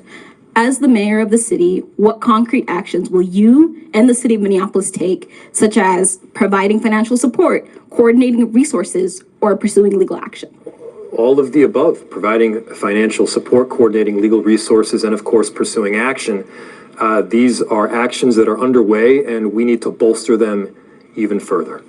So first, we are proactively and responsively suing based on the unconstitutional conduct that is happening in our streets. Second, we are working with a number of victims of these unconstitutional actions to try to hook them up with organizations where they can themselves have standing to sue. Third, we have a task force that is set up so that we've got communication channels that are in line so that we get through this most difficult of situations. And finally, look, our entire city enterprise has been operating over the last several weeks, if not months, to do everything possible that we can to keep our residents safe and to have an emergency response to what's presently taking place. And that includes things like having our community service officers deliver food. These are soon-to-be police officers deliver food for people that would otherwise be afraid to go out of their homes. This is everything that's happening through offices of immigrant and refugee affairs to make sure that they have legal supports in place if and when they need them. And here's the other truth. Is it enough? And this is real. No, and I'm sorry. I never in a million years would I have imagined that this kind of thing would happen in America. That the Department of Justice would be weaponized against local people and elected officials, that we'd have this broad invasion of thousands of agents, not to keep people safe, but causing chaos in our street. And so I'm sorry to you, to your community, and to your soon-to-be profession as a lawyer. And if I could just add one more thing, we need more people just like you. Because you're the one that's going to stand up for these constitutional rights going forward. You're the one that is going to ensure the endurance of our republic, which quite literally depends on people speaking out in favor of our country, in favor of America. When your officers are prevented from inspecting crime scenes that exist in your jurisdiction by ICE agents, how does that change your mentality going forward when dealing with ICE? And can Minnesota residents expect police to be more direct if placed in similar scenarios now knowing ICE may try to prevent them from doing their jobs? So I do feel like we are in a better place today than we were in the beginning of the week. I think the situation had increasingly been spiraling in a place we have never been before. We work literally every single day with members of federal law enforcement and all of these different agencies. A lot of our officers, and myself included, have personal relationships with a lot of these different federal agencies. And so at least when these shootings that have happened in the city have occurred, each time I have requested the Minnesota Bureau of Criminal Apprehension to respond. That is the agency that we have in this state that independently conducts use of force investigations that involve police. The problem that we've had, particularly the last time, is that while we were present on the scene and trying to preserve the scene, the BCA was not allowed into the scene, not once but twice, and including in the second time, they took the unusual step of getting a court-authorized search warrant to process a public space at a crime scene. All right, so I have something else for you guys, and here it go. There is an additional video, guys, of Alex Preddy getting into it with ICE like 10 days before his unaliving, guys, which is leading a lot of people to speculate, like, did they remember who he was? Was this some form of retaliation for them to take his life? Check out this new video, guys, that just came out. Preddy is the man shot and killed by federal agents over the weekend. But this video is from another encounter that was more than a week before he was gunned down. The video was first posted by the News Movement and appears to show Preddy, here in the brown jacket and hat, kicking out the taillight of an SUV. Agents then get out of their car and tackle him to the ground. Now, this happened 11 days, guys, before he was unalive, guys. Could these agents have remembered him? Do you think that this is a reason to be unalived? I'm just saying, this is Alex Preddy, guys, the same guy that was unalived by ICE 11 days before he was taken out. SUV. Agents then get out of their car and tackle him to the ground. The encounter lasts a few seconds before Preddy is let go.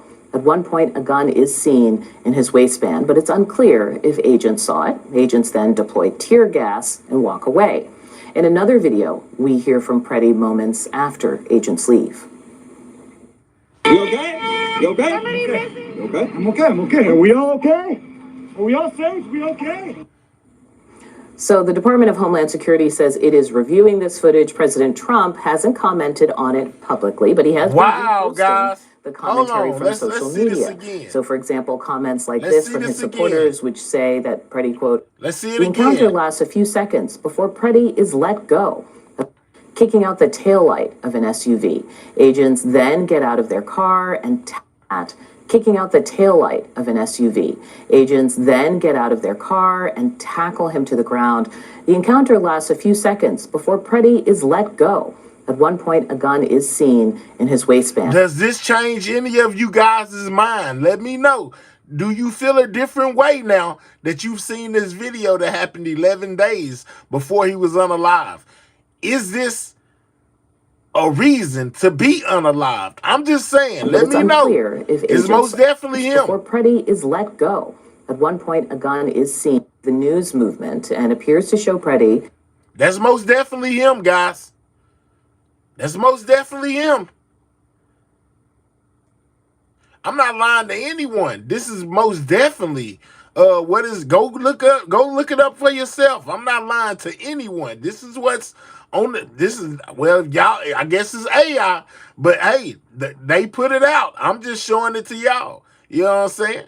Let me know if you don't believe what you're seeing, double tap that screen, hit the like button. If you do believe what you're seeing, double tap that screen and hit the like button. And everybody subscribe to the channel if you're new. You're in the brown jacket and hat, kicking out the taillight of an SUV. Agents then get out of their car and tackle him to the ground. The encounter lasts a few seconds before Preddy is let go. At one point, a gun is seen in his waistband, but it's unclear if agents saw it. Agents then deploy tear gas and walk away. In another video, we hear from Preddy moments after agents leave. You okay? You okay? Is that him?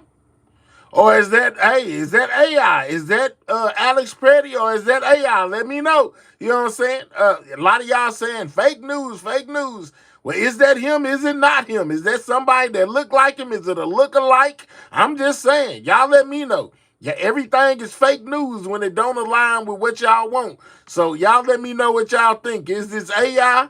You know, is this somebody else? Is this an impersonator? You know, let me know. I'm just giving y'all what the news is giving me. Okay? I'm okay. I'm okay. Are we all okay? Are we all safe? We okay? So the Department of Homeland Security says it is reviewing this footage. President Trump hasn't commented on it publicly, but he has been reposting the commentary from social media. So, for example, comments like this from his supporters, which say that Preddy, quote, such a peaceful protester, and he was a domestic terrorist. The mayor of Minneapolis, Jacob Frey, said he hadn't seen the new video during CNN's town hall, but he also says it doesn't matter. Are we actually making the argument that Alex Preddy should be killed for something that happened like 11 days prior to the shooting itself? No, I think we should be talking about the circumstances that actually led to the killing and what took place. And those circumstances, I mean, you can believe your own two eyes. Joining me now in the group chat, Zolan Kano-Youngs, CNN political analyst and White House correspondent for the New York Times. Doug Heye, Republican strategist and former RNC communications director. And Megan Hayes, former Biden White House director of message planning. Okay, I want to talk to you guys because this video coming out sort of created more fuel for the people who say that Preddy was an agitator, that he was putting himself in harm's way. Can I come to you, Doug, just for the messaging? Because the White House is, as we've sort of struggled the last couple of days. What do you think they're going to be doing with this video, and how, does it change things? In some ways it does. It is agitating. and it is putting yourself in harm's way. And ultimately, that shouldn't matter for what happens 11 days earlier, but everything in our discourse is so weaponized, has been for a long time. So I think if we go back to the Rodney King beating, after that we heard, well, Rodney King did this, and it turned out 6 months later, Rodney King did that. None of that had any real relevance to the actions that police did on a highway in Los Angeles. But in our political discourse, we know this is going to be used. We know it's going to be weaponized. And as we talk about de-escalation, I would hope that everybody can de-escalate a little bit. Everybody can exhale. We're going to keep because talking about that. That's part of the situation as well. Exactly. Tom Homan's going to speak today. We're going to talk about that separately. I want to play We this. most clip of definitely Steve heard Bannon from on Tom Wednesday, Homan already. just because he's the kind of person who is very loud from the sidelines, right through the war room, in trying to tell the White House, look, this is what you should be doing at any given time. And here was his take on this moment. We have to hold the line. There can be no de-escalation at all. You don't need to bring down the temperature. Raise the temperature. Put them under pressure. They're the ones that are cracking. Are you guys cracking? No, I mean, I think that that's inflammatory and disgusting, and I don't know what his reasoning is for saying that. It might be because he wants Kristi Noem out, and if they keep raising the temperature, she'll inevitably say something stupid again and maybe lose her job this time. But I do think that what he did 11 days prior to being killed doesn't change the fact that he was still murdered. If you want to surface that video and he's still alive and charge him with something retroactively, that would be a different conversation, but you can't do that because the man is no longer living. So I just think it's kind of a silly conversation to have. It just shows, again, how long this has been going on and how people are just so enraged, and it just keeps going. And so this is what's going to continue to happen. You're going to have people continue to go to the streets over and over and over again, but something that happened 2 weeks prior should tell us that this has been going on too long. And it also doesn't explain why the administration officials said that he was brandishing a gun in the moments before he was shot as well, right? There's core questions as far as this shooting. Why did you say he was brandishing a gun? You were so quick to also use the term domestic terrorism as well, assassin. A video 11 days prior doesn't answer those questions, nor does it provide clarity on why the administration in the investigation they're doing is not examining criminal wrongdoing. Hold on, let's bring that back. Investigation they're doing. All right, so they saying that this is Petty right here. You know, basically face to face with an ICE agent 11 days before he was unalive, guys. You know what I'm saying? Some people down there saying this fake news. Some people saying it's AI. Some people saying it's him. I'm just showing y'all what they showing me. You take it for however you want, you know. But yeah, man, this is crazy. In the investigation they're doing is not examining criminal wrongdoing for these agents as well. It's especially because there you have an example of ICE agents not circling someone and ending up shooting them, right? Like, arguably, you see him taking an action and you don't see them reacting the way we saw in the moment. We got one that's ready to be deported, guys. Let's get Commission. I ain't gonna miss him. We're gonna get you right up out of here. Congratulations, my guy. You just got deported. Yeah, now this is the day that you got deported. Write it down in your notebook with your good note-keeping self. You know what I'm saying? We'll holler at you, buddy. Yeah, you won you a first-class ticket on a rocket ship right up out of here. You know what I'm saying? We got more rockets than Elon Musk and deport people faster than Trump. And you just got deported. Peace out. Republicans are spooked. Two examples I give you. One, I got an email 2 days ago from a very conservative, very senior Republican member of Congress who said, "What should I say?" Yeah. This is somebody who is a very big Trump ally, usually knows what to say. I reached out to one of the party committees yesterday. So what are you telling your candidates? Point one, message of unity /calm/order. That's de-escalation. That's not raise the temperature. One more thing I have to show you then. We had a CNN town hall in Minnesota. People got to ask questions. There was a Republican lawmaker there, State Senator Michael Holmstrom, and he was trying to talk about the way the president has handled this moment. I want you to hear not just what he says, but how the crowd reacts after. President Trump met with these leaders, and he came out and he said great things about them. If you read his post, he was very complimentary, and it was repudiated with more insults from the leaders here in Minnesota. The olive branch is constantly extended, and it's swatted away because of anger and resentment. As we speak. Laughter. I mean, I think that's the problem. I think that's the problem that Republicans are going to face going into the midterms is what they keep saying, don't believe your lying eyes. It's like they're in this little bubble that they are the only ones that believe what's going on outside of it. But the voters are going to have the final say. You hear people just blatantly just laughing at this guy, which is not normal in those town halls. We've all sat in them before. They're normally very quiet and very respectful. So it's kind of interesting that you hear all these people just having open reactions to just the lies that you're being told to see. John Miller is here. So John, as Priscilla is saying, it is, we cannot definitively say that it was at this incident when he got the rib broken, but we do know that they've only said there was one other known incident. So I'm going to say it appears likely that it is that incident, but we cannot definitively say that. But this is very significant that we're actually looking at this. It is, and it raises a whole raft of different questions. But one question is, and it goes back to the tactics, behavior, and procedures of these officers. So here you have an individual who is kicking their car, breaks a taillight. The officers immediately get out of the car, grab him, wrestle him to the ground, or attempt to. For 25 seconds, they're struggling with him. It does not appear that during that time, even though he wriggles out of his coat and escapes their grasp, that they detect or know that he has a loaded firearm in the small of his back in a holster. Right. So they missed that.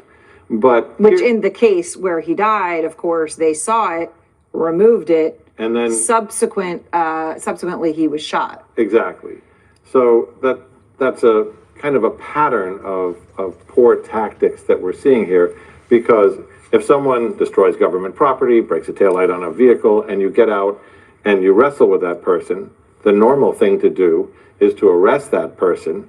If you don't beat them up and leave them there, right? That's just not. That's exactly. not. Okay. And Just to be clear. in fact, the unwritten rule is, if you end up in a physical confrontation where you end up rolling around on the ground with somebody enough to maybe even create an injury, that usually follows with an arrest. Otherwise, you're just committing an assault under the color of law and leaving.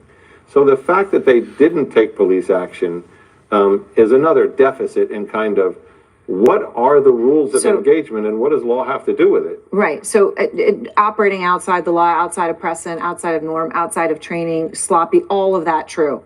When it comes to the next incident, I was saying to you, as you and I were getting ready to come to air, I was saying, well, in a sense, the two may be completely unrelated, right? If he comes upon a group of, he's protecting the woman that he was trying to do, and there's a group of Customs and Border Patrol officers, and that one ends so tragically.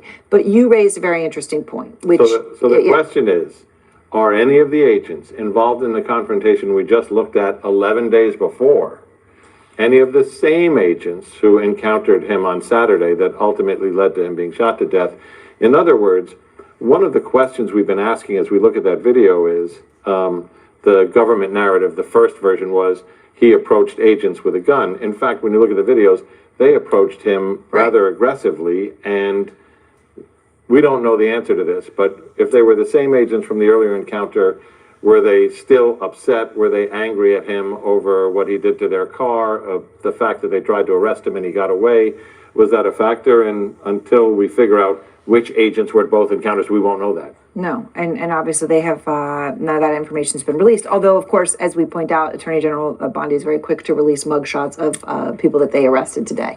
But we don't yet know those identities of those, of the people who shot him yet.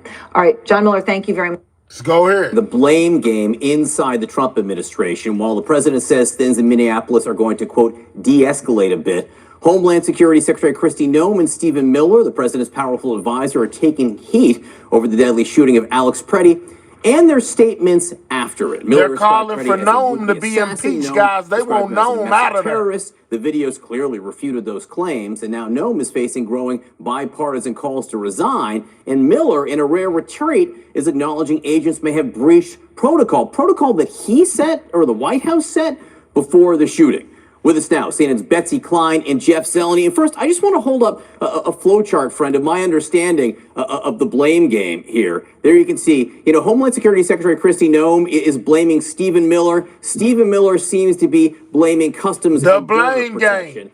Betsy, you're at the White House. Do I have that flowchart correct?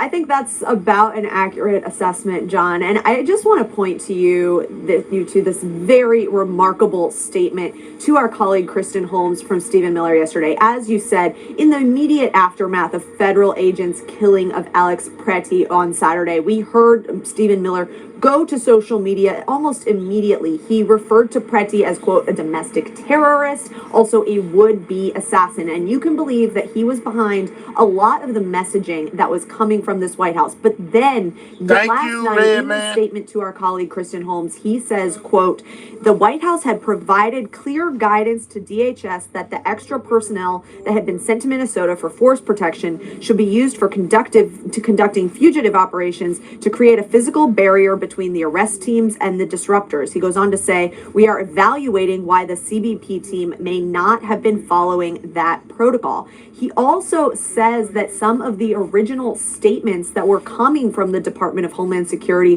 were, quote, based on reports from CBP on the ground. So clearly shifting blame there and notably not disputing that he was involved in those statements. But not apologizing for them either, correct, Betsy? Absolutely right. Okay, and that's important because he said those things. He's blaming now CBP for giving him the information that led to those statements, but he is not apologizing. Jeff, bigger picture here, when you take a step back, this is very unusual from this Trump administration, or any Trump administration for that matter. They have really conducted now about 3 retreats in the last week, by my count. First on Greenland, first the idea, no military action, definitely going to own it now. Maybe not so much. The president had to backtrack on saying NATO troops weren't on the front lines in Afghanistan, and now clearly backing off a little bit in Minneapolis. That's a lot different than we've seen before from this administration, Jeff. John, it absolutely is. It's not only unusual, it just hasn't happened, particularly on immigration. Look, this was intended to be a strength for President Trump. It always has been. It's one of the things that helped get him elected in the first place back in 2016 and certainly reelected in 2024. Now immigration is viewed by Republicans as a weakness for this administration. That explains the flow chart that you were pointing out earlier. Stephen Miller isn't doing this simply because he's suddenly had a change of heart. He's doing this because even a few Republicans, a small but growing number of Republicans, are beginning to confront and challenge and question this administration. It is all coming, of course, as the very mission in Minnesota is being reviewed. And it's a funding review from ICE, of course. It could lead to a government shutdown at the end of the week. We shall see. But Stephen Miller knows the president is unhappy about this. That's why he is sort of backpedaling here. But the bigger picture, it's not just optics here. Is policy actually going to change? And that is very much unclear. One huge difference from this administration versus the first Trump administration, he's very reluctant to fire anyone.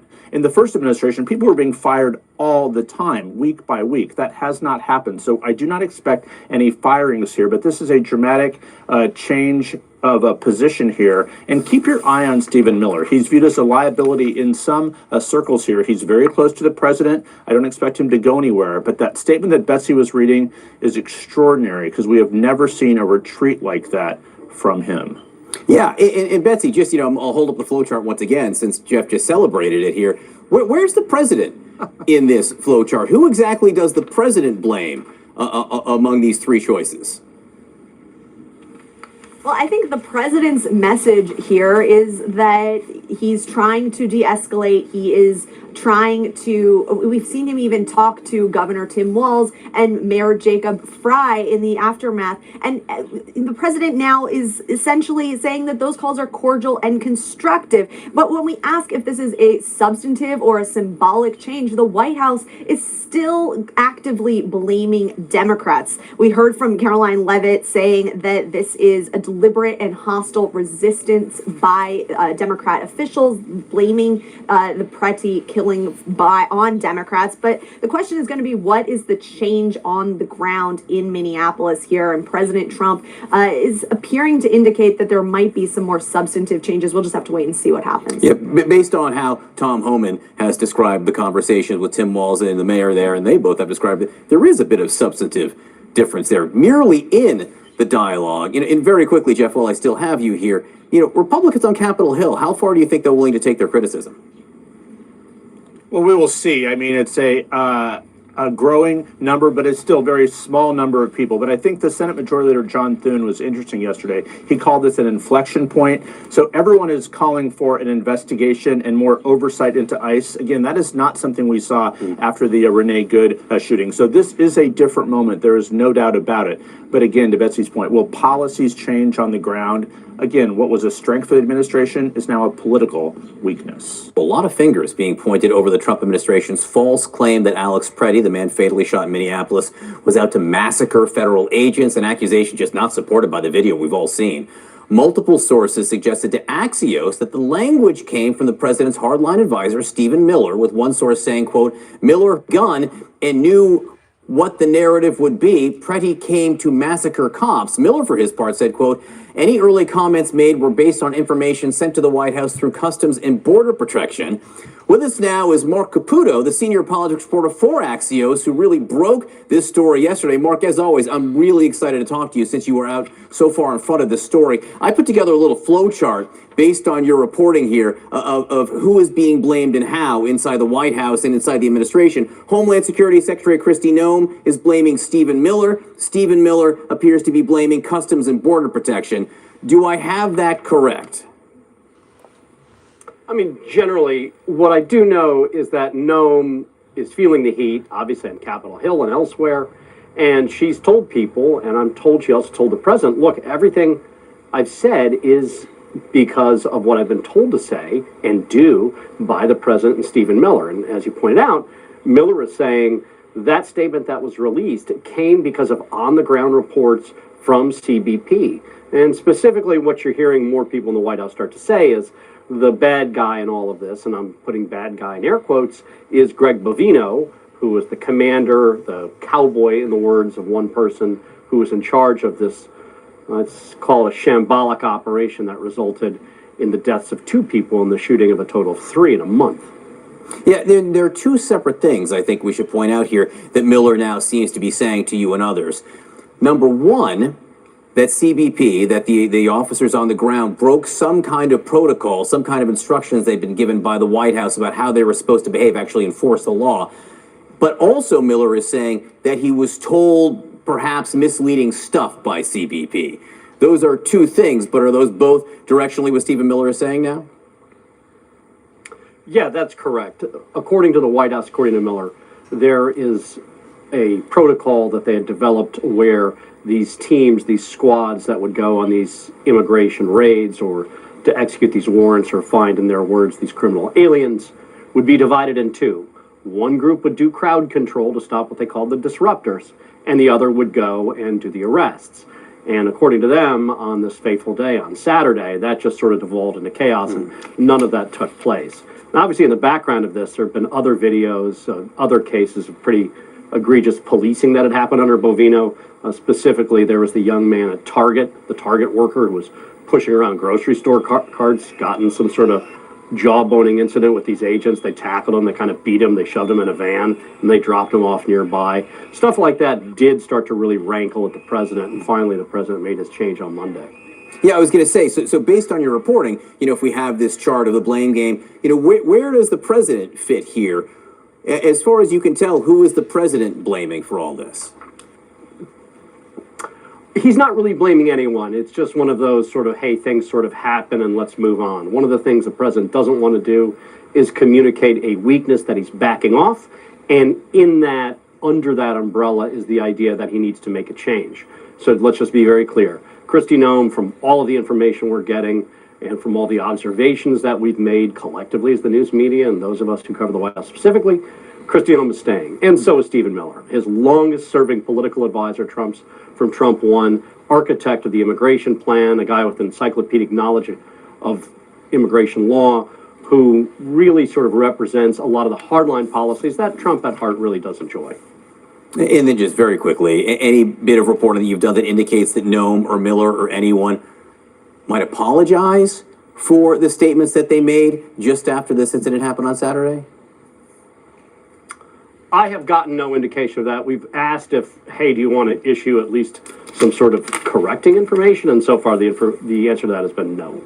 Mark Caputo, as I said, great reporting on this. You're out in front with this. All right, so we hear that Nome and Miller have been under fire, guys. They're asking for Kristi Noem to be impeached or leave, you know, and basically Miller is under fire for basically putting out that old dude was a terror with the ist on the end and basically saying that he brandished a weapon, guys. All right, so we have Senator Pete Walsh, you know, who basically unloaded on Kristi Noem, you know, over the unaliving Alex Preddy. Let's check this one out, guys. No reason. Hold on. Mr. President, I recognize the senator from Vermont. first I want to acknowledge my colleagues from Minnesota, Senator Smith and Senator Klobuchar. You have conveyed to us the deep pain and anguish that you feel and that every Minnesotan feels about the shocking shootings that occurred in your state. And this follows on tragedies that occurred before this. And the pain of your community is the pain of this United States Senate. And my deep appreciation, and I know I expressed that on behalf of all of my colleagues, for you putting this in a human, real perspective. Thank you very much. Second, this is shocking. 2 people got shot for no reason, absolutely no reason. Renee Good, a 37-year-old mom, 3 kids, she was protesting. That officer walked from the back of her car to the side of her car to the front of her car. He shot through the front windshield and then moved to the side and shot 2 shots in the driver's side window. That's what happened. And then Alex Preddy, who was out with his cell phone camera observing what was going on and was shocked, I'm sure, to see that an ICE agent was pushing a woman into the snowbank, and he came over to try to get between them. There was a scuffle. He was in total subjugation by the officers who had him on the ground. He was disarmed, never using, by the way, or even threatening to use the gun that he had legally in his possession. And ICE officers, 2 of them, shot him 10 times. 10 times. That's what happened. And why aren't we all just totally shocked? That's not acceptable. And then that is all done with the authority of the state, with no restraint. And then the Secretary of Homeland Security, who's responsible for the training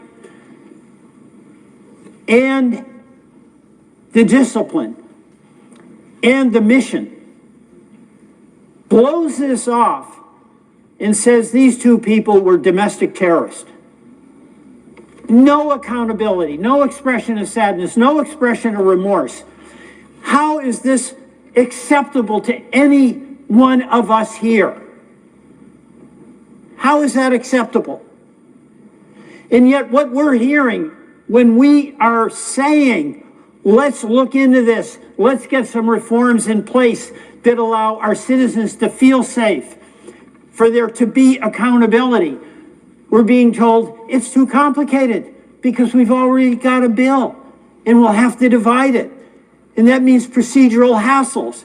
That means, oh, the House will have to come back. Are we serious? That's called doing your job. It's called accountability. It's called taking responsibility. I want to pay tribute to the people of Minnesota.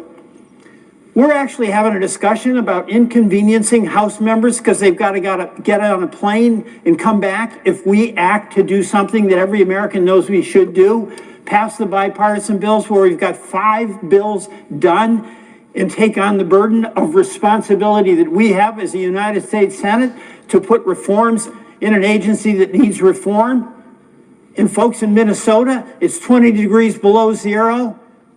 They're out in the streets. But zero. They're out protesting peacefully. They're out providing coffee and cocoa and some warm soup to each other so they can get through this. Why are they doing it? You know what? They care about the right of assembly. They care about the First Amendment. They care about their constitutional rights. But the reason they're doing it is they care about each other. That's who they care about. In this United States Senate, our job is to care about every single American.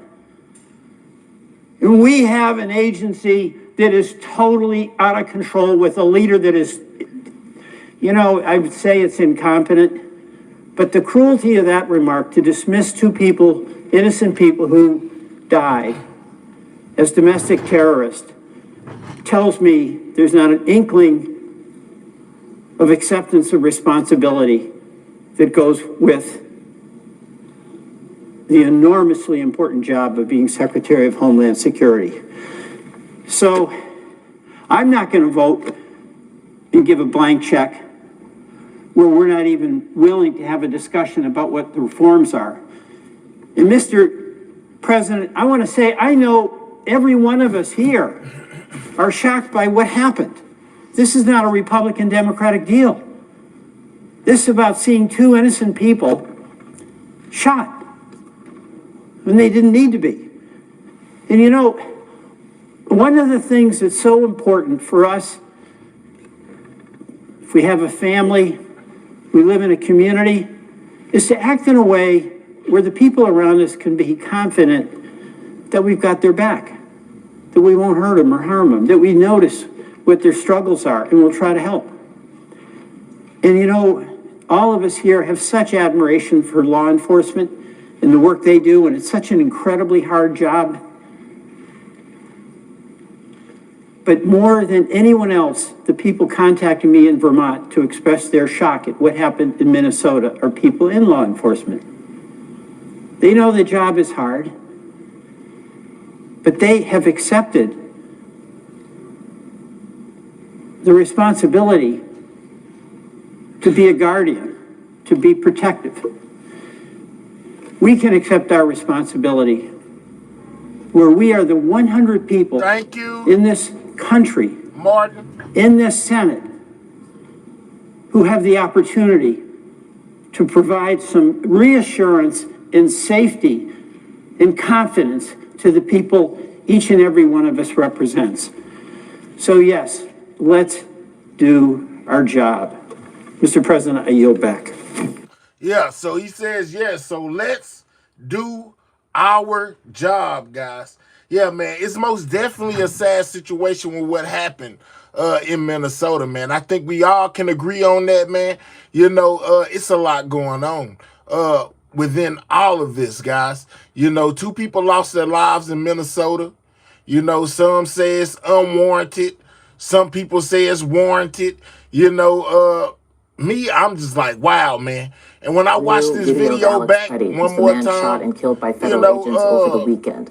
But this video is from another encounter. Do y'all think it was more this than a is week worth before he was gunned down. unaliving over, The video guys? was Because he first kicked the posted light by out. the News Movement and appears to show Preddy here in the brown jacket and hat, kicking out the taillight of an SUV.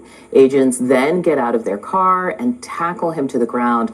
The encounter lasted 11 days Agents before, then, wearing the guys. brown jacket and hat, kicking out the taillight of an SUV. Agents then I don't think anybody should unalive behind kicking out a tail get light. out Maybe of go their to car jail. and tackle him You to the know, ground. maybe The face some encounter criminal lasts a few charges. seconds before Preddy is But left. I don't think he's supposed to unalive behind One it, guys. part- That's just me. You know what I'm saying? But we see that he wasn't an angel either. Let me take it there as well. He wasn't just a guy who was out there just protesting peacefully if he kicking out lights. Some people say they don't believe this is a real video. Some people say they believe this is AI. I don't know. This could be an actor. I don't know.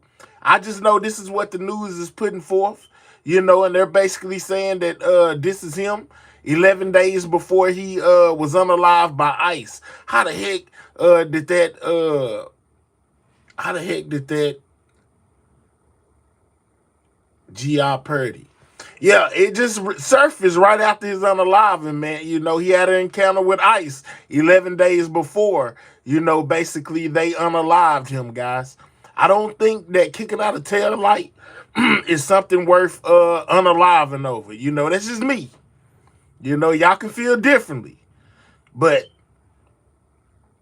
that it just shows me that he wasn't just as peaceful as they were saying that he was at first, you know. It most definitely looks like him kicking out this light to me, you know. And like I said, it was 11 days. I could see him facing charges, you know, going to jail for vandalism or whatever for kicking out the light. But I don't think he deserved to unalive behind it. That's just me. So I gave y'all, I showed y'all the press conference that Tom Homan held earlier, guys. And to which he spoke on this and said basically he's staying in Minnesota until the job's done. You know, they asked, will Tom Homan kind of bring some of this blowback? Would he kind of, how can I say, settle some of this blowback? You know, defuse the situation. Well, with anything that I know about Tom Homan so far from everything that I've seen, I most definitely don't think, you know, he's going to make the situation any better. Matter of fact, I don't even know why I just did that. Let's go ahead and deport you, sir. We'll holler at you because you're dumb. You know, go tell your mama she dumb. You know, let's get you right up out of here, my guy. Yeah, let's get him right up out of here talking about somebody dumb. Your mama dumb. Your sister too. You know, go take that up with them. They made you and you most definitely dumb. You may be the dumbest person on earth. But anyway, yeah, man. I gave y'all what Tom Homan said after we most definitely viewed this press conference. He stated how he felt. He said he wasn't going to speak on it. I showed y'all how they're doing Miller and Nome. You know, Miller basically put out the report calling Pretty, what is it? He called him a terror with the ist at the end. And Nome, you know, basically they're asking for her to be impeached. They don't want her in office. They say that Miller and Nome are playing the blame game. Everybody's blaming this person, that person, this person, you know, for what went on. And really, you know, people just got to take accountability, guys, and deal with it, you know. It just is what it is. But I most definitely showed y'all what Trump had to say as well. He spoke on it. He said that he heard that Pretty's family was big Trump supporters, and he's very sad about, you know, this whole situation of what went on with both Renee Good and Alex Pretty being unalive. You know, he hates that it happened. You know, they're going to do a thorough investigation, and whatever happens, happens, you know, in so many words. So with that being said, I gave y'all everything in my title. I also showed y'all the secondary video that they put out of Pretty kicking out the tail light of the ICE vehicle, guys. You make your own mind up. You know, I'm not here to push anything on y'all, man. Be free to think however you think and feel however you feel. I got my feelings, y'all got y'all's. Shout out to all of my, man, if you haven't hit that like button, man, we need 30 more likes to hit 300 on that like, man. 30 more people double tap the screen for me if you don't mind. If you're on a mobile device, or click those three dots in the right-hand corner, hit the thumbs up. It helps out the channel, guys, or I wouldn't keep asking you to get the likes up. Double tap that screen if you're on a mobile device, or click the three dots and hit that thumbs up. We need 30 more people to get us to 300, guys. I would greatly appreciate it if y'all would get me to 300 on that like button, man. Double tap the screen if you're on a mobile device, or click the three dots in the right-hand corner, hit that thumbs up, man. You know, shout out to everybody that subscribed to the channel, my old subscribers as well as my new ones. I appreciate each and every one of y'all, man, for subscribing to the channel. If you're not subscribed, make sure you subscribe to Everything News, man. I will most definitely keep y'all up to date with everything that catches my attention or that's latest and breaking in the news, from politics, you know, to anything else that comes by, guys. Thank everybody for hitting that like button. I see y'all hit it. I appreciate it, man. I appreciate it. Make sure you pull back on me. Make sure you turn your notification bell back on to Turn your notification bell on to all, man. Pull back up on me next time I go live. You know, I most definitely will be going live more over here, guys. I appreciate y'all. We on our road to 60K. You know, we so close I can taste it. So every subscriber counts. So subscribe, man. Shout out to the old subscribers, the new subscribers. Shout out to all of my members. If you would like to get a membership to the channel to support the platform, man, just click that home button. You know, it will take you to my channel. There's a button that says join. Feel free to join the channel, man, and become a member today. Shout out to my moderators, man, you know, because they keep that chat running smooth. I know sometimes it get hectic with all these opinions in the chat, you know, this, that, and the third. So I most definitely appreciate y'all for keeping this chat running smooth. And with that being said, I'm gonna go ahead and make my exit. Man, y'all stay blessed. Y'all have a great rest of y'all day. Sidewalk Gang, checking out. I'll catch y'all on the next one, man. Y'all be safe. Fresh sub for you, buddy. Appreciate it, man. Shout out to everybody that subscribed to the channel. I'm gone.